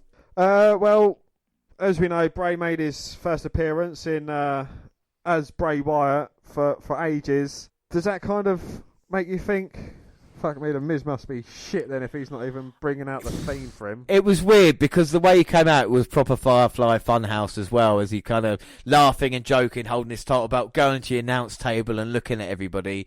And it sounded like, are they going to try and do it? They've not really done it with kind of dual personalities, but it looks like maybe that's the kind of way they're going to go with Bray Wyatt. Is it a good idea to do that? Because the Fiend, too much of the Fiend might be too much, so we can have Bray in this way. Yeah, it might look his opponent's weak, but... Yeah, but then you could say, well, it's what Bray Wyatt does. I mean, you could see Bray Wyatt... Finn Balor does. You could see Bray Wyatt getting defeated, but then the Fiend coming out and... The only problem with that is, well, I say not a problem, you don't want to see the Demon all the time. And with the Fiend, if they give you this option, maybe that's what they're saying, you won't see the Fiend all the time, but I'm sure he'll show up sooner rather than later. But The Miz came down and he was full of piss and vinegar, I tell you that. He actually looked ready for action. He attacked from the opening bell, shrugging off Wyatt's attempt to calm him down and laying into rights, left, knees and big boots in the corner. Wyatt several more kicks and seemed almost hesitant to fight the A-lister under his fun, friendly persona. But then he did show flashes of the Fiend, but Miz fought for it, delivered a skull-crushing finale. From there he pulled, tweaked, punished and manipulated the joints of the champion. Wyatt rolled outside and purposely rammed his own shoulder into the guardrail as chance of let him in spilled from the stands. Well, Miz beat his opponent around the ringside area, but Wyatt dropped him with his sister Abigail. Yes, a compassionate Wyatt asked Miz to stop before putting him out of his misery with a second sister Abigail for the victory. Yeah, so again, the Miz did come across looking really weak. Match-wise, I'm going to give that 3.5 out of 5. I'm going to give that a 3.5 out of 5. It's good to see the other side of Bray Wyatt, but... it did just make the Miz look like a complete dick. Yeah, I know. And then it was... He does a good enough job of that of his own. Well, exactly. And then it was 4-3 after that. 4-3 prediction-wise for this. But that wasn't over, was it, Absolutely not. No, after the match, the Fiends appeared on the screen and Wyatt said, OK, I'll do it. From under the ring, he retrieved an oversized... Had in a cell. Before he could use it on the Miz, the lights dimmed and Daniel Bryan appeared. He delivered a running knee to Wyatt, a chance of yes from the crowd. Yeah, I mean, the former WWE champion revealed a new, less scruffy look at the crowd chanting his name. He unloaded on Wyatt, delivered a series of running knees and left the Universal Champion reeling. The babyface relentlessly stomped on Wyatt and grabbed hold of the mallet. Before he could strike him, the lights again dimmed and the champion disappeared. And then Bryan stared at the Universal title to close out their segment. I mean, if you went into this match thinking it was going to be a technical masterpiece, it wasn't. This was a setup to the Royal Rumble match, but still good stuff. Daniel Bryan, though, looks exactly the same, doesn't he, as he did 10 years ago? There is no difference. He does, yeah. He actually looks a lot younger without his beard and long hair, James. I am not getting rid of it for anybody. That is Daniel Bryan, and it was good to see him back, and obviously we're going to go like that for the Royal Rumble. All right, next match, tables match. It was Rusev versus Bobby Lashley. And the site has been Lana's affair with Bobby Lashley and Rusev's quest for vengeance culminated in a tables match. Yes, the Bulgarian Brute was ferocious to start, attacking Lashley and unleashing weeks of pent-up rage on the Almighty. The heel survived the early onslaught, though, and downed Rusev before introducing a table to the squared circle. But before we we always get to prediction-wise in this one.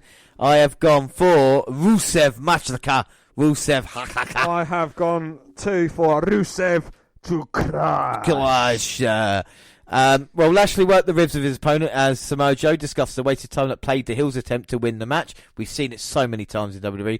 The superstars exchanged rights and lefts, each teasing a big table spot, but neither doing enough to put the other way. Well, with Lashley reeling, Rusev delivered a shot to the with the steel steps. He introduced the guardrail, but Lashley fought back and sent Rusev crashing into it with a dirty powerbomb. Lashley unloaded on Rusev's back with kendo stick while Lana laughed at her former husband with belts forming on his back. Rusev blocked a cane shot, caught Lashley one of his own, frying up, he wore the Almighty out with the cane.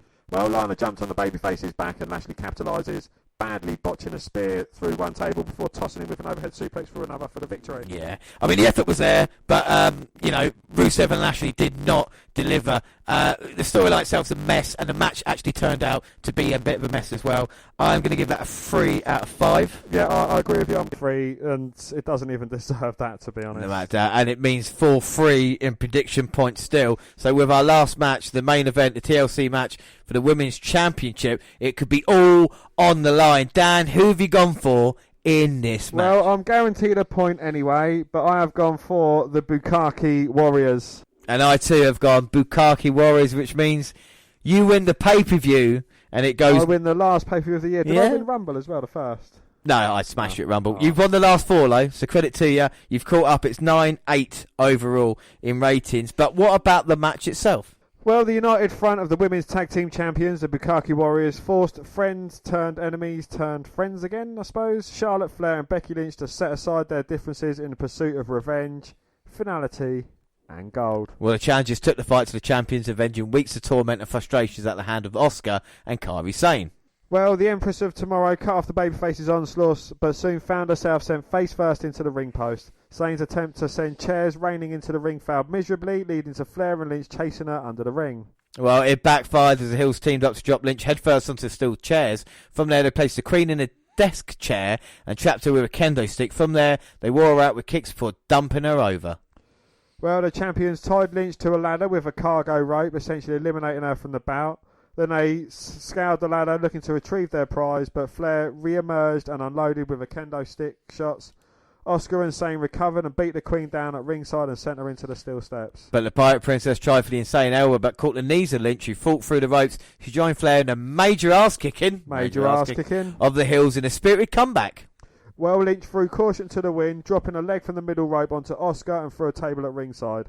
The babyfaces tried for a double suplex to Sane for a table, but the 2017 Mae Young Classic winner countered with a DDT. But up with an insane elbow to the man that failed to break the table. Flair returned the favour, delivering a powerbomb to Sane for a different table. Well, the Hills again wrestled control of the match and set up an extra tall ladder in the ring while Lynch and Flair laid in a heap at ringside. The babyface capitalised on a delay and fought back into the match, but it was for naught as Asuka powerbombed Flair through a table, leaving the man to fend for herself. Well, Lynch climbed towards the titles, but Asuka used the rope that had been tied around the Raw Women's Champion to tip the ladder and eliminate her from the contest. The Empress of Tomorrow retrieved the titles, making it 2 years in a row that Asuka has stood tall with gold to end the show. Yeah, damn right. However, it wasn't quite at the end as a massive brawl spilled into arena, ended with Roman Reigns spearing King Corbin onto a mass of competitors. Way to take away from the women's main event by having Reigns and Corbin storyline. Asuka doesn't, when she does things and wins, she does, because she had, to start the year off, she won the Rumble and got overshadowed by Ronda Rousey. That was last year. Oh, to start last year off, yeah. Sorry. She won the Rumble, but that got overshadowed by the debut of Ronda Rousey. And then to end, the year, she won the match, but... Yeah, but it's weird. Becky Lynch started off the year, first match against Asuka. Started off Royal Rumble card, the first match of the year. Last match of the year, Asuka and Becky Lynch involved in a tag team match. But this was messy, this was ugly, who involved. Again, it wasn't the best. I'm going to give that a 3 out of 5. I can't believe I'm giving them people... I'm going to give it a 3.25 out of 5. They don't need to do these spots. These are 4 very talented women. They could have just had a normal tag match and it would have been 10 times better than that. Yeah, without a doubt. But that's it, Dan. You win the predictions for TLC 5-4. Like I said, 9-8 now with the pay-per-views. What are your final thoughts on TLC? What was your score out of 10?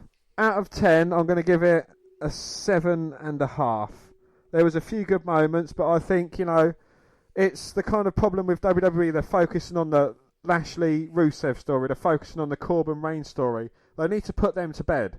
The Viking Raiders need a legitimate challenger for the tag team titles. I know the OC are a very good tag team, but they need to start running through competition, otherwise their run is going to get very boring easily. This is a pay-per-view that if you missed it, you wouldn't have missed a single thing. Yeah. And I think that's a problem. And until WWE starts caring about their actual pay-per-views, then, everybody else will. It's a network now. You can just do a special rather than having a so-called pay-per-view event. Yeah, I'm going to give that 7 3/4 out of 10. Okay, so that is it. Our next episode will be the WNR 5th annual WNR Awards. I cannot wait for that. And then, of course, just a few days later. Oh, my bad. I've got a completely different out. I thought it said 5th anal Christmas special. No. I've got a whole bag of toys that I've got to send back. Is that why it's vibrating in the corner? Put it away. Put it away now. It's not a bomb. That's not. Yeah, like we say, it's our Christmas special. We do it every year. It's the most wonderful time of the year, Dan, isn't it, our Christmas special? It is absolutely magical. We've got the butler's up there. He's stocking our cottage, Christmas cottage, with all sorts of festive treats, wines. I've gone out and I've got the biggest bird ever, and I've got a turkey as well. Yeah, you have. So that is it, the 5th annual WNR Awards that we're going to bring to you. All the awards like the Johnny Gargano Award for Punishment taken in the match, Wrestler of the Year, Pay-Per-View of the Year, everything that's... James. Gone. RKO of the year as well. I was going to say, everything that the normal wrestlers do, plus all the stuff that the WNR do. And, of course, we'll have year-end show as well, believe it or not, towards the end of the year, probably 28th or 29th, and we'll find out who gets the Matt Riddle T-shirt. Yes, and just going on from the TLC pay-per-view. No, we didn't, no. Well, John Cena, ever since his debut in 2002, he has wrestled at least one pay-per-view a year. At least two. And this year, for the first time ever, he's not wrestled a pay-per-view, so his streak has ended after, 16 years? Yeah, 16, yeah. So, I mean, it's a shame that it's happened for him, but, I mean, we talk about change to not being part of WWE anymore. Back in the old days, we would have sat through 3.5 hours of WWE stuff to watch TLC when it wasn't worth it, and instead, we got to see Joey Ryan. I think that is the main thing on here. It's a British special / TLC. We saw Joey Ryan. We've done TLC. Like I said, the only thing left is the 5th annual WNR Awards. But until then, I have been James Jones. Don't forget, you can follow us. I nearly did the end then without doing all the links. Don't forget you can follow us on Twitter. We've got all the pictures, all the videos, everything about IPW is going to be available. We're on Twitter at WNR260 or at Vince McDan, WWE. I'm at J_Rowlands, of course, liked by Joey Ryan. And, of course, across the Google platforms, the WNR Podcast at gmail.com, or on Instagram. We've got all the pictures going up there as well, the WNR Podcast. We're on Facebook. Yes, Facebook. Come and find our page and give us a like with the WNR Podcast, or you can come and find me and have me as a friend. I am Vince McDan. Don't forget to subscribe to our YouTube Ryan clip up there as well, the WNR Podcast on YouTube. We've got other stuff as well, Ricochet, Will Ospreay, all the kind of stuff that we've seen, NXT in 2016, loads of great clips on YouTube. And, of course, podcasts got at the same time on YouTube. They do other places like SoundCloud. On your phone. And, of course, we've got live shows on Spreaker Radio coming in the new year, Stitcher Radio and iTunes, where you can download, subscribe, rate and review there. But that's it. Like I say, our next two shows is what the WNR do, annual WNR Awards and then the year end. But until then, I have been James Rowlands, and as always, I was joined by... Damn right. Thanks for listening, everybody, and God bless Joey Ryan. Bye. Bye.